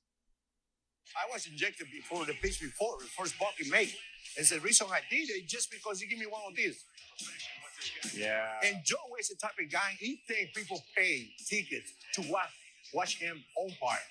And you was good looking like me, Joe, I know mine, but you a fat pig. And you think people want to see you now. Everybody can see him because he's so big, you're not going to miss down the field. You say, who's the biggest guy on the field? Okay, you're going to pick Joe. Joe was a great umpire. Maybe one of the best umpire in the game, but this guy was so arrogant and so me, you know who I am? Mm-hmm. You know how many years I got in the big league? You know, I'm Joe West. I eat for free everywhere I go. You don't? I eat for free everywhere I go, and you don't? To me, one of the best in the game, with no doubt. But my God, it takes me a lot of money. That's very funny. Fucking Ozzie. That guy's... He should be on every fucking TV show, baseball related ever. He should be on everything. He's the Ozzie's got stories for days about everybody, and it's funny how he was doing it, almost like he's a fat piece of shit, but he's got a lot of time in the big leagues. Like he was like complimenting him and showing him love, all while like insulting him at the same time. That's why Ozzie's the best. So yeah, I found that interesting. That even all these years later, Ozzie still has some hate in his heart for Joe West, but also some respect too. And I would love to see those two tango, whether it's in some sort of controlled environment or if it's on Joe West's new podcast. That would be a must-see sit-down between two very much prolific personalities in our game. Can't wait for the Joe West podcast. Yeah, it's coming out this week, right? Soon. I think it's tomorrow? Very soon. Yeah. Very, very soon. I just want to hit on this super quick. Mike Trout has passed Ken Griffey Jr. in career wins above replacement, Fangraphs, F-WAR. Mike Trout, 77.8 WAR. Griffey, 77.7. And those Mike numbers, Trout, thank you. Those numbers don't impress me as much as these numbers. Mike Trout did it in 1,307 games, and Griffey did it in 2,671 games. So basically, he did he the same amount of production Griffey in half the games in half the amount of time. That's just crazy. Think about the clamoring for the 100% ballot for King Griffey Jr. Mm-hmm. Think about all of the hype that has surrounded King Griffey Jr. And a lot of that hype comes from guys in my era, my generation. Jared, you, Joe, I don't know how old you are, so I don't want to lump you in there. You're a Griffey appreciator, I'm sure. But like the fans from yesteryear have never forgotten how fucking awesome King Griffey Jr. was. Not only playing, but swag-wise, like checked every box. Checked every single box possible. And to think that there's somebody who has come along and done just a little better than what King Griffey had done over the course of his entire career in half the time.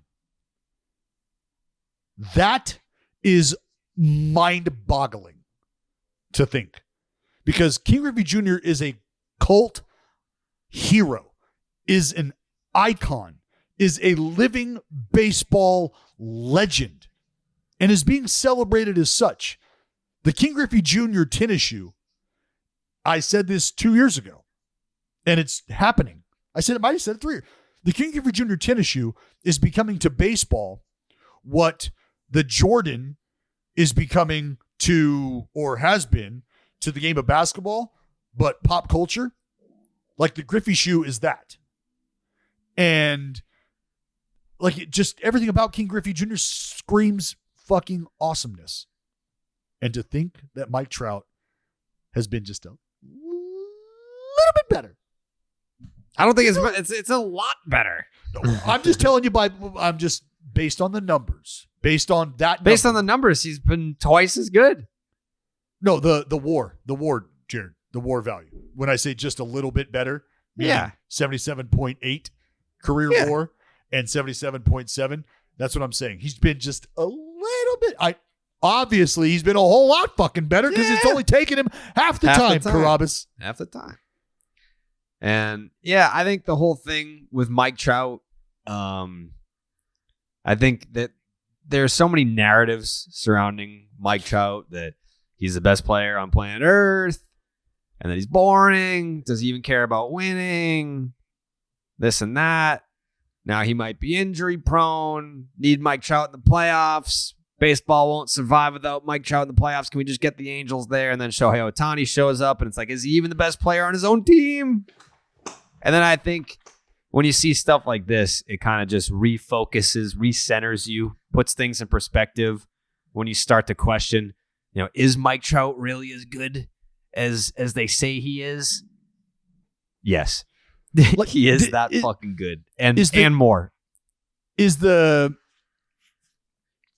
Tom Brady treatment happening to Mike Trout where people don't readily throw Tom Brady into like the nowadays best quarterback options because they're like, oh, he's been great for a long time. But because then you get like blocked into, well, if I was building a franchise and I was starting a team tomorrow, this is who I would want. I'd want a younger guy, like give me a Herbert. Like he's a young dude. It's like, you don't want Tom Brady? Is Tom Brady not an option? And you're almost like, well, fuck. I mean, he's 40, whatever the hell years old, but he's still really fucking good. Like, am I crazy for not wanting Tom Brady? Shit. Is this weird? And it's like, oh, that's right. He is head and shoulders better than anybody on planet Earth at the job. How do you not consider him? Well, you just get bored with him being the number one option. Like Mike Trout has been the soup of the day since he showed up in the big leagues. And you're like, is there no other soup out there? No, there is. It's just not as good as this. I think it just kind of hit me now. I think a big contributor to why so many people might think Mike Trout is boring is we never got to see the Mike Trout free agent frenzy. Like if he never came close to being a free agent, and with the two deals that he signed with the Angels, it was never even tempting. Like it was never even like, oh, it could be around the corner. We just never got close to the Mike Trout free agent frenzy. Well, so the fans out of market never had the chance to clamor over him and gush over him and try to convince him to come to their team. So like fans in other markets never had the opportunity to love Mike Trout and try and get Mike Trout to their team because it was just never a possibility, ever. What did you learn about Mike Trout leading up to his first contract with the Angels that would have made you fall in love with him as an opposing team or a fan? What did you learn about Mike Trout before his extension that would have had you fall in love with him? Nothing. What do you think you would have learned about Mike Trout during a free agency frenzy that would have led you to fall in love with him? I just think that it would have been, it's not about learning something. It's about fans in other markets getting excited for Mike Trout, because if he was going to become a free agent after his age 27 season, you would have seen a league-wide like Beatlemania like off season with Mike Trout and like all these teams being like, this is the guy. Like, I don't care what position our team is in. We could be in last place. We could have not made the playoffs for 10 years. If we have the financial flexibility, give him all the money just to bring him here, even if it is kind of like not the best comparison, but like when the Mariners signed Robinson Cano, it's like, yeah, they just fucking threw a bunch of money at a name just to like get a name over there. Like that happens too. I think it would have been fascinating to see, and it would have been cool to see like, other fan bases just going nuts over Mike Trout, because it would have been LeBron knowing that Mike Trout is an angel and will be an angel for fucking ever.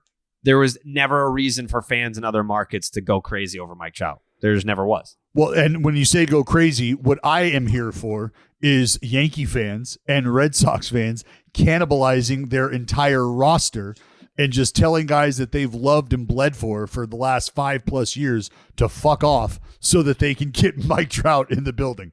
Bogey, we love you. Fucking beat it, guy. We need a center fielder. We want Trouty. Yo, Judge, we love you. Smell you later. We want Mike Trout in the building. That never happened. You're right. I thought you were talking about finding more out about a personality or something. No. Because like the Garrett Cole sweepstakes, it's not like, remember, we were at the winter meetings. We weren't being bogged down with updates about what Garrett Cole was doing and, like tracking the jet that Garrett Cole might be on. But you bet your ass if Mike Trout is taking meetings and having dinners, like hell, ESPN might even cover it. Yeah. Like we saw it with Bryce Harper. We saw it with Manny Machado, a little bit with Carlos Correa. Yeah, that was a little bit different because ESPN might even think to put baseball on their airwaves if Mike Trout became a free agent. Yeah. Yeah, but we'll never see it. Well, let's get it done. Let's go. Let's get a petition. Let's get a petition to get Mike Trout out of his contract. Can you guys because I am not a cable haver in our place up here in NorCal. Mm-hmm. I didn't get to watch the K-Rod show.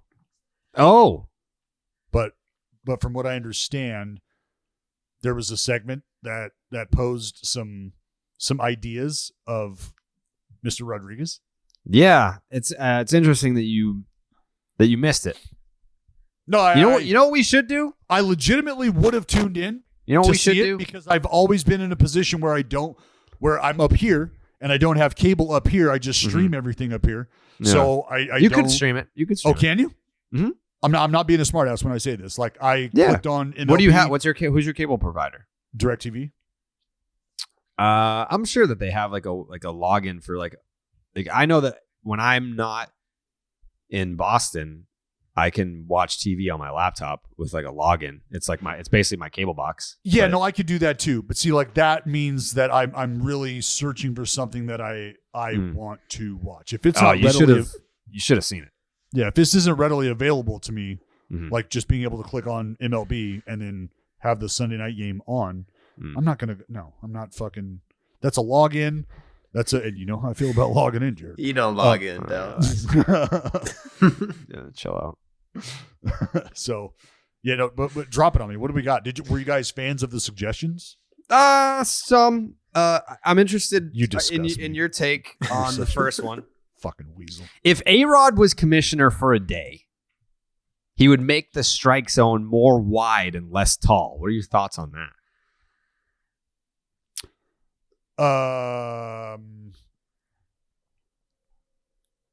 Yeah, I don't necessarily like that. I mean, more wide and less tall. Yeah, I mean, I get it because that fits the mechanics of a swing to a tee. So it doesn't surprise me at all that this strike zone is being geared towards the hitter's comfortability level. So I'm already out on that. No thanks. Give me north and south. I'm going to throw it at your fucking eyeballs and then throw it at your kneecaps. The number one thing that should be on this list is not on this list. What, no drug testing? That would be so funny if A-Rod dropped that. I mean, have some balls and just say it. Legalize it, bro. I'm in favor of that 100%. But no blackouts. Lifting blackout restrictions is the number one thing. Jared, the guy wants to be an owner. He wants to be an owner. Yeah. It also looks like he's dyeing his hair. Anyways, illegal defense, 2-2, as in you can't have a shortstop on the second base side, vice versa, whatever. Oh, so he you doesn't can't- want to hit into the shift anymore. Got it. You can't have Manny Machado playing right field as a third baseman.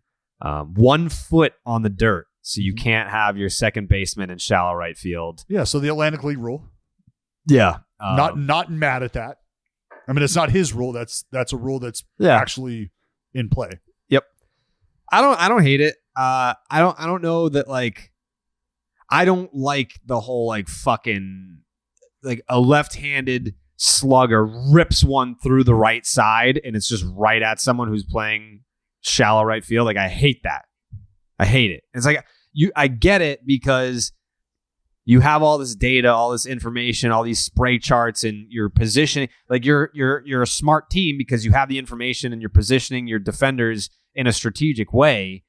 But there should be, I don't know, like, designated zones that, like, it's almost like chess. Like, let's have this conversation. This piece can do this and this piece can do that. I think it should be the same with defenders in baseball.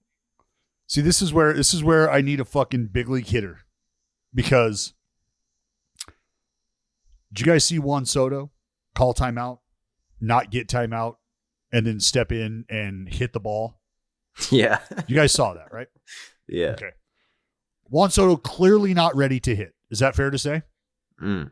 And then that position clearly wasn't ready to hit the way Juan Soto gets ready to hit, right? But what did he do? He hit. Did he put that ball in play? Yeah. He put that ball in play. And that was a big league pitch, correct? Delivered Pretty by fast. a big league pitcher.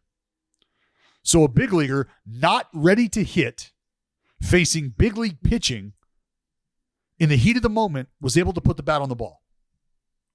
And I'm sick and fucking tired of listening to big leaguers say, yeah, but bro, it's fucking 97. I respect how difficult the art of hitting a baseball is. Fully respect it. Fully understand it. But if your argument to me is that the adjustment is just simply too difficult to make, then I argue your ability to hit successfully at the big league level, because you've been making adjustments to do so your entire fucking career. Now, we're not talking about one individual player when we talk about this, but we're talking about an entire mindset within a sport, which always leads back to compensation, and it always will. But I'm done listening to guys just use the crutch of velocity in today's game as a reason why they just simply can't go the other way. That's bullshit. It's absolute horse shit, okay? Because I promise you, if tomorrow it was guys like Whit Merrifield that were getting a 10-year, $300 million deal, the 200 strikeout guys would almost disappear overnight. We'd start watching those motherfuckers slap the ball the other way and take advantage of holes in the field. Why? Because they're going to get paid to do that. And so the entire mindset of a sport changes. And it's all because of compensation. It's not because you're not so fucking good at what you do that you can't make the adjustment. That's bullshit. For once, I will tell the world that hitters are that good. They can make those adjustments. It's just financially not worth it for them to make those adjustments. So why would they? Let's start just having that conversation. Yeah. There's probably a reason why it's not financially rewarded. It's probably ended up hurting them if they did that. Well, yeah, because the way that the game is played today, you're hunting the 3-run home run. And you'll take the 3-run home run if two of the guys on base worked the at-bat and walked. They don't care if one of them hits a single and the other hits a double and you're standing on second and third. They don't give a shit how you got there. Just get there. Because we've got 2 or 3 guys in this lineup that we feel like can hit the 3-run homer, and they might punch out 200 times. We don't give a shit about that. We're here for the 30 to 40 times they're going to hit the 3-run homer, though. So give us those guys. Give us those guys. And we'll pay those guys. Open the cameras up for all 60 batting cages.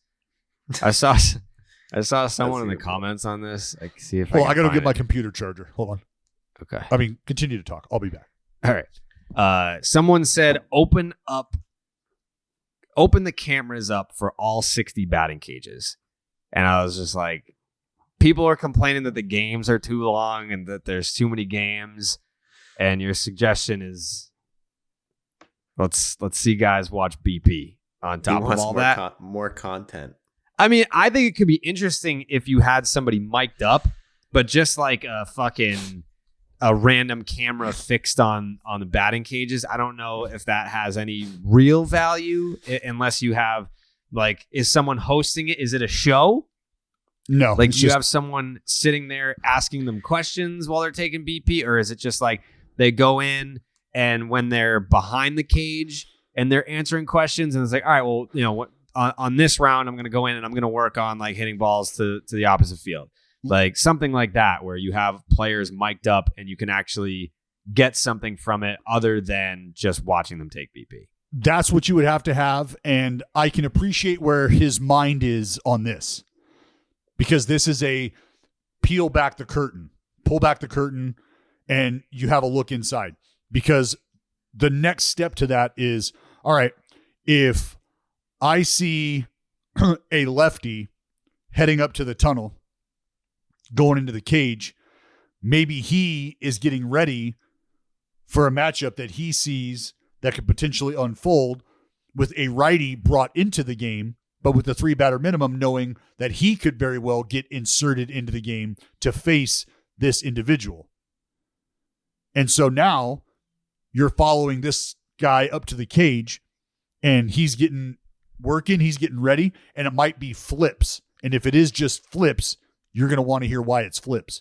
Or if he's going in there and he's hitting off the high velocity machine, right? And he's fucking tracking 105 or whatever it is, you want to hear why he's doing that. Or maybe he's turned on the slider setting and he's squaring up 88 mile an hour, 90 mile an hour slide pieces down and in on the back foot.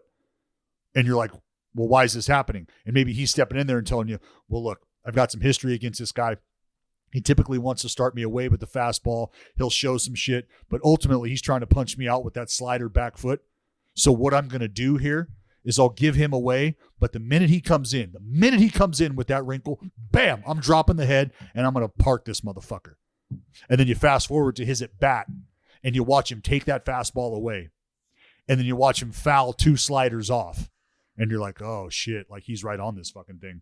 And then bam, he drops the head on that slider and hits a fucking jack. That moment in time that you just got in the cage, you're going to remember that.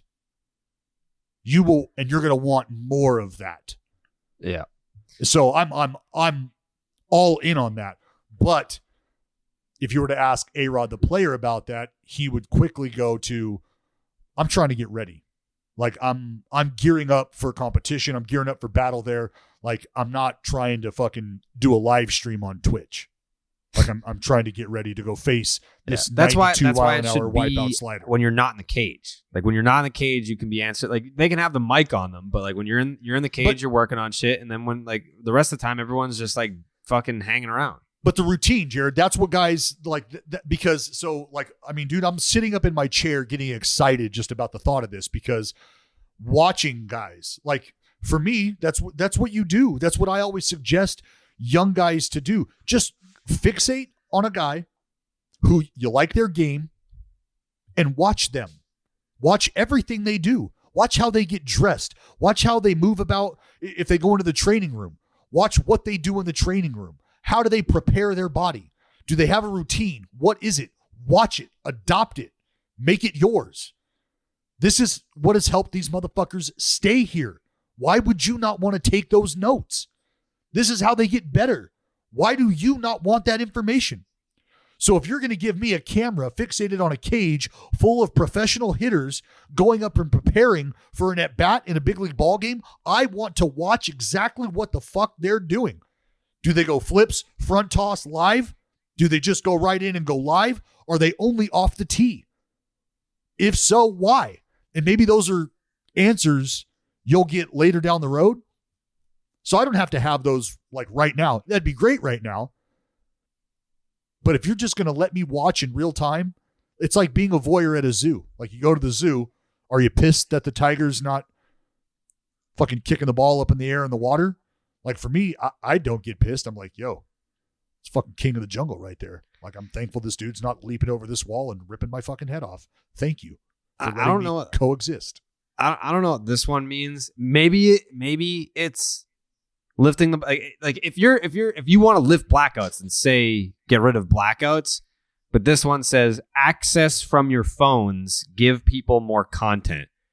And access from your phone. I know that here in Boston, if you he got a flip phone? What the fuck is he working with? Does he not know that you could rule the world from a phone? But there's definitely I don't know that you can watch the Red Sox on your phone right now. I think when NESN Plus first came out, you could watch it on your phone. And then it got to a point where like you could only watch it on a device if you were connected to your Wi-Fi at your house. And it's like, what the fuck is the point of that? Like when I was in New York, it wasn't as bad because I would be like, if I was like in an Uber, I can watch the Red Sox on my phone because I was out of the broadcasting area. But if I'm in the broadcasting area of the team that I'm watching, and let's say I am getting in a car to go to like the bar, or like I'm at a wedding and they don't have TVs at the wedding. Like when we were at Jay Hayes' wedding and I had to like fucking watch the Red Sox on my phone. If I'm in the broadcasting area, then I can't fucking watch the game. Like what is the point of paying extra for like a streaming service if I can't watch my own fucking team? It's like, cool. Like I'm at this wedding, can't watch the Red Sox, but I guess I'll tune into fucking Cardinals Dodgers. Like I just have something to watch, but I always just go to Iowa. Like the folks in Iowa, the people in Iowa are blocked out of 5 major league teams. Yeah. 5 teams they can't watch. White Sox, Cubs, Cardinals. Who else they got? Indians. Royals. No, it's not the Indians. First of all, that's not even a fucking team, Dallas. Guardians. Mm-hmm. Yeah, but I mean, like that's bogus. Like there's a state in our country that like just nope, sorry, 5 teams can't watch them. It's crazy. You can't grow the game that way.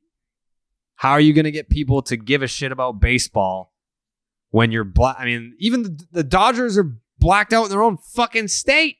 Yeah, it's crazy. Their own city. Yeah, we got to figure that out. 10 pitchers max on the roster. Limit the amount of call-ups. That seems like chaos. You can't do that. No. Not in today's game. You can't do that. You're going to limit the call-ups and the amount of pitchers. Those two go hand in hand. Terrible. Those two go hand in hand. Yeah, that one's terrible. That's just a straight up no. Then the other one was entertainment, like the NFL halftime and NBA shows. I think that's just like A-Rod's like, J-Lo, I miss you. I really wish, dude, during the 7th inning stretch, we're going to have Jennifer Lopez at Yankee Stadium just performing a little song. I don't need that. I'm not one of those like old school, because I think Fenway has adjusted well. Like Fenway used to be like first of all, the Fenway Park organist is a fucking asshole dickhead. I hate that guy. But I don't need, like, I know that like when this new ownership group came in, they were like, yeah, like let's bring back like the old timey feel at Fenway and let's get like the organist in here. And like, that's like the old time. It's like, no. If you're trying to get like young people to come out to the ballpark, they're not trying to listen to the Fenway Park organist who thinks that he's like solving world hunger by playing cover songs and then trying to say that they're his own composition, like a fucking idiot. So did I not tell you this story, Dallas? Oh, I'm well aware of it. Yep. Yeah. For anyone that doesn't know, the Fenway Park organist said that we were stealing his work on Section 10 because we used probably were. It was a YouTube video of him playing someone else's song. Can't and trust then when tubers. When people were coming after Barstool for like stealing content, he like did this whole thread about like, and there's this Red Sox podcast that stole my content as well, and blah, blah, blah, blah, blah. When he had never at any point reached out to us to be like, hey, I have an issue with that. Like never complained, never reached out to say, hey, can you change it? Hey, can you credit me? Nothing. But the kicker was that it was not his song. And he didn't own the rights to the music anyway. The Red Sox did because he's a paid employee. That guy is the fucking worst. Anyways, at Fenway, they've kind of switched up, like less fucking dickhead organist, more like young people music, which that's about, I don't need a 7th inning stretch musical performance by Pitbull. I don't need that. You're not here for a fucking Chanel West Coast and Bad Bunny rap battle? I love Bad Bunny, actually. I just don't, like, where would you put it? Like, that would be infuriating for the pitcher. Like, you think Garrett Cole would be mound meetings, trying mound meetings? You got to have somebody. You got to have an artist ready to go. Like, it could be That like, would be dope. like what about like a residency? Like, you get a fucking artist to have a residency at a ballpark for like a series. Get Joe West, dude. So like, mound meetings come out like late in the game. You need some fucking pump up shit going on. You just have them jam out right there. Yeah, I would do that. Yeah, fuck yeah, you would. Yeah, you would. You bet Jared, that's why I should be the commissioner of baseball. I'm a goddamn genius. You and A-Rod should be co-commissioners. You should suck my left nut, make my right one jealous, because that will never fucking happen. You and A-Rod together with your ideas and his ideas just coming together on a common cause. Yep. Like, two guys that have nothing but love, respect, and integrity for the game of baseball coming together, two big brains singing Kumbaya all the way to restoring baseball as America's pastime, the number one most popular sport in this country, maybe even the world. Maybe it's not even football that we're chasing. Maybe it's soccer. Maybe we're trying to make this the global game, because right now soccer, comfy lead, maybe. Yeah. But at least, let's focus on the United States first. We'll take down football. And then after we take down football, let's fucking take down soccer. That game sucks. That should be easy. That should be no-brainer. Especially if we have Dallas and Alex Rodriguez together on the same page, their ideas coming to fruition for the sake of this great game, baseball. Never in a million fucking Not even for baseball? You're that petty that you can't even... All he did was run across your mound. He didn't even fucking, like, first of all... I've planted my flag. You didn't pay for that mound. That's not even your mound. You're no better than the Fenway Park organist that's like playing other people's music and then being like, he stole my song. It's not even... First of all, not his song, not your mound. Rubber is in my gun safe, buddy. So it is my fucking mound. Different rubber. Is. Not the same rubber. Not the same rubber. What? It's not. No, Jared. It is the same rubber. When did you throw a perfect game? Did you throw the perfect game before or after the get off my mound thing? After. You threw the perfect game after that? Yeah. So that's my fucking mound. Well, you don't ever. First of all, you're forget a thief. about it. You're a felon. It was given You're to me. You're a criminal. Given to me. Stolen. Some would say I took it, but it was given to me. Absolute felon. But yeah, in 24, 25, Dallas Braden, Alex Rodriguez, co-commissioners of Major League Baseball, just growing the game. No, I'll be growing something. Idea by idea, brick by brick, they will come together for the greater good, and we're all excited about that. Couple more things before we can get the fuck out of here. I feel like we've covered a lot. We've covered a lot.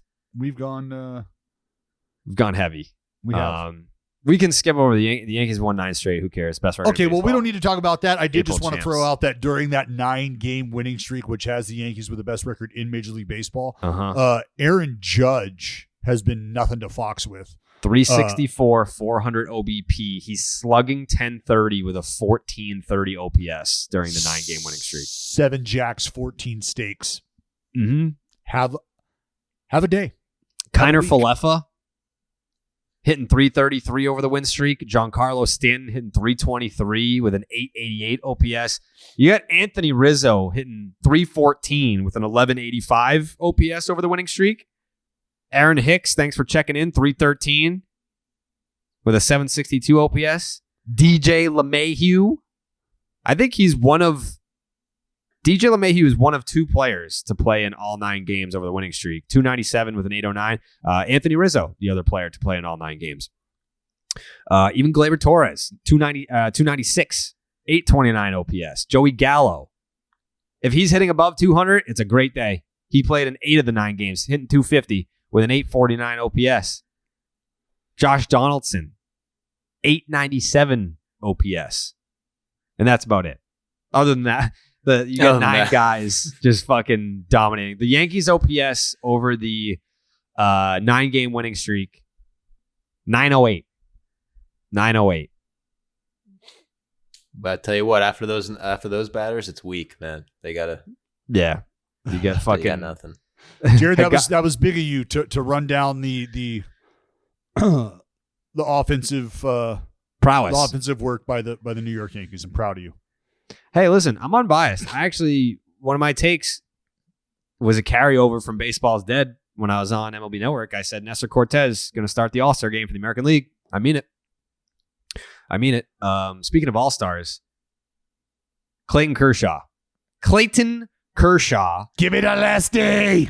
Broke the record, the Dodgers franchise record for most strikeouts all time. And first of all, I'll admit, hand up, I have to confess something. I was watching the game live.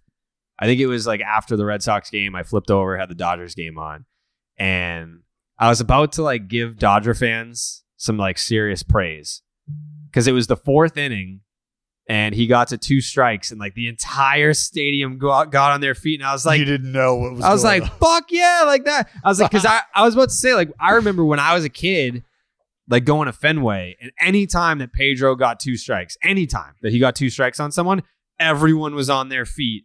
Didn't matter what inning it was, didn't matter what month it was, who the opponent was, everyone got on their feet for 2 strikes. It's not that way anymore. But I saw that at Dodger Stadium. I was like, fuck yeah, like that's awesome. And I think he got 2 strikes on someone that like popped out, or like he didn't end up striking the batter out that would have been the record breaker. It was the batter after that. So after like the next dude came to the plate, I was like, oh, right. Yes. The all-time record for the Dodgers. Got it. But what I thought was cool about it was that Kershaw punched this dude out, looked like a hook in, and the entire Dodger Stadium's going nuts. And you've got the catcher up out of the crouch. You've got the next batter up, refusing to get in the box. Like, he acknowledged the crowd. Like, he obviously like tipped his cap or whatever, but he was pretty much like back on the rubber, like, all right, let's fucking go. And everyone was like, no, dude, like, this is a big deal. Like, this is more than just like a quick little, all right, yeah. Like, it was more than that. But he was right back on the mound, ready to go. I believe he punched out the side in that inning. Well, I've told you this before, but he's fun to watch in the clubhouse on his start days because the dude shows up to the ballpark and puts his uniform on. Like, is spiked up, ready to go real early on. So the mind and the focus is just, he's there already. He's locked in. He's game ready, like at lunchtime. So for somebody as driven and as focused as he is, not a surprise that it's just, let's get back to work. Here we go.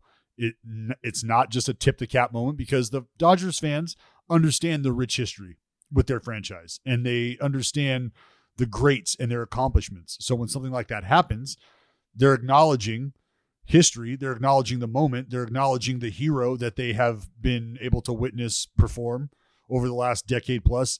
That is Clayton Kershaw. So it's all just one collective thank you. This is awesome type of moment. So not surprising in the least that Kersh just wanted to get back and get rolling. You want to know what else is not surprising? What's that? That the Orioles have the lowest home ERA in baseball. They do. Anybody want to take a guess as to why? It's curveballs. Curveballs. Is it? They found out about curveballs this year. Or do you think moving the left field wall back 4,000 feet and doubling its height, do you think that had anything to do with it? It is funny. Like, have you had the chance to watch like an Orioles game yet this year? I have not. It's enthralling. It's very funny to see some of the swings on balls that end up caught in front of the warning track to left field now. Well, I'm sure guys are just beside themselves. Like, I'm sure BP, the first round of BP, guys there were like, what is going on? Like, this is broken. Someone fix this. Someone plug this back in. Take it out, blow in it, put it back in, and it should work better because this is not working well. Joe, you ever been to Camden Yards? Yeah, when I was real little, I went once. Saw the Braves win. I was like 6 or something.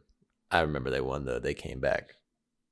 As they always do. I'd be interested to see some overlays, like on balls that have been hit there now this season. Like, how many homers would the O's have in last year's ballpark? There was one, I forget who was up, but it was someone, the bases were loaded, and it 1,000% would have been a grand slam for the O's, and it ended up being a sac fly. And it didn't matter because they ended up fucking scoring 9 runs anyway. But yeah, there were some balls that for sure, it was funny. Like especially when you watch, like if you still have where like the bullpens jet out as like a comparison, it's like, yeah, that would have been in the fucking 4th row last year. That hurts. It hurts, but it helps at the same time. The Orioles said, fuck you. If we can't hit home runs, you can't either. That's what they said. Moving this bitch back. Yep. That's what they said to the rest of the league. And you got to respect them for it. You absolutely have to respect them for it. All right. That was a meaty pod. Yeah. Hold on. Can we address the robo ump situation? Or not the robo ump, but the pitch clock umpire situation? Yeah. Only because I'm not going to let this go. I'm not going to let this guy steal my thunder here. Because if you remember, Jared, I told you a story about when they first started to institute this speed the game up rule where they wanted to keep hitters with 1 foot in the box, right? You got to stay in here. There hasn't been any action. You got to hang around. Well, I'm sure you guys saw this minor league player who was called out because he was not in the box and making eye contact with the pitcher in the allotted amount of time. So, boom, he gets banged. Called strike 3. You're out. He's in the middle of an at-bat. Counts 2-2. Sorry, you're out. You didn't get in the box quick enough. What the fuck? Like, games in AAA are getting played in under 2 hours. Yeah. We're talking hour 48 minutes, hour 45, hour 53. How much of that is like not having commercial breaks and shit? No, those games are still 3 hours long, dude. Like those games still were take before the pitch clock was still like 3 hours before the pitch clock. Yeah, they were still lengthy. But now it's like 2:40, dude. I think it's a lot better, bro. People are overreacting about this clip. They're going to adjust. And Joey, have you ever do you watch softball at all? Like college softball? I play. Sorry about it. No, sorry, dude. I play. Not really. So like, I find this to be true across all women's sports. Like, they're not as look at me as men are while playing Makes sports. sense. They're like the celebrations and shit like that. Like, they're just not. And so you hit a homer, sure, bat flips, they celebrate and all that shit, but boom, off to the next one. Foul ball, there's not like a big, huge demonstrative emotion like, oh, fuck, should have crushed that. Damn. Take a walk around the batter's box, undo the gloves, and like, they just don't do shit like that. They just simply do not. They're here to go. Let's roll. And I've always felt like their games just move quicker. There's more fluidity to them. They're easier to consume. And I think that would be the same here. But Joey, in 2000, I think it was like 2007, maybe 2008, I was rehabbing in Bakersfield, California. And they had just instituted the rule that year where unless there was action on the baseball, like unless there's a foul ball or anything like that, you have to keep 1 foot in the box. Well, I faced this kid who was Spanish speaking. First pitch, strike. Steps out of the box. Didn't get back in the box quick enough. Stepped out with 2 feet. Umpire called strike 2. He stepped out again, was pissed off, got back in the box, strike 3, see you later. So there's 1 strikeout with 2 pitches. The very next batter, same exact thing happened. Strike 1, dude stepped out, didn't like it. Strike 2, because he wasn't in the box, started chirping and arguing, got in the box, next pitch, strike 3, see you later. They fucking lost it. Their dugout lost it. There were 9 ejections in the ball game. Joey. Damn. They had their trainer coaching third base at the end of the game because everybody had been ejected.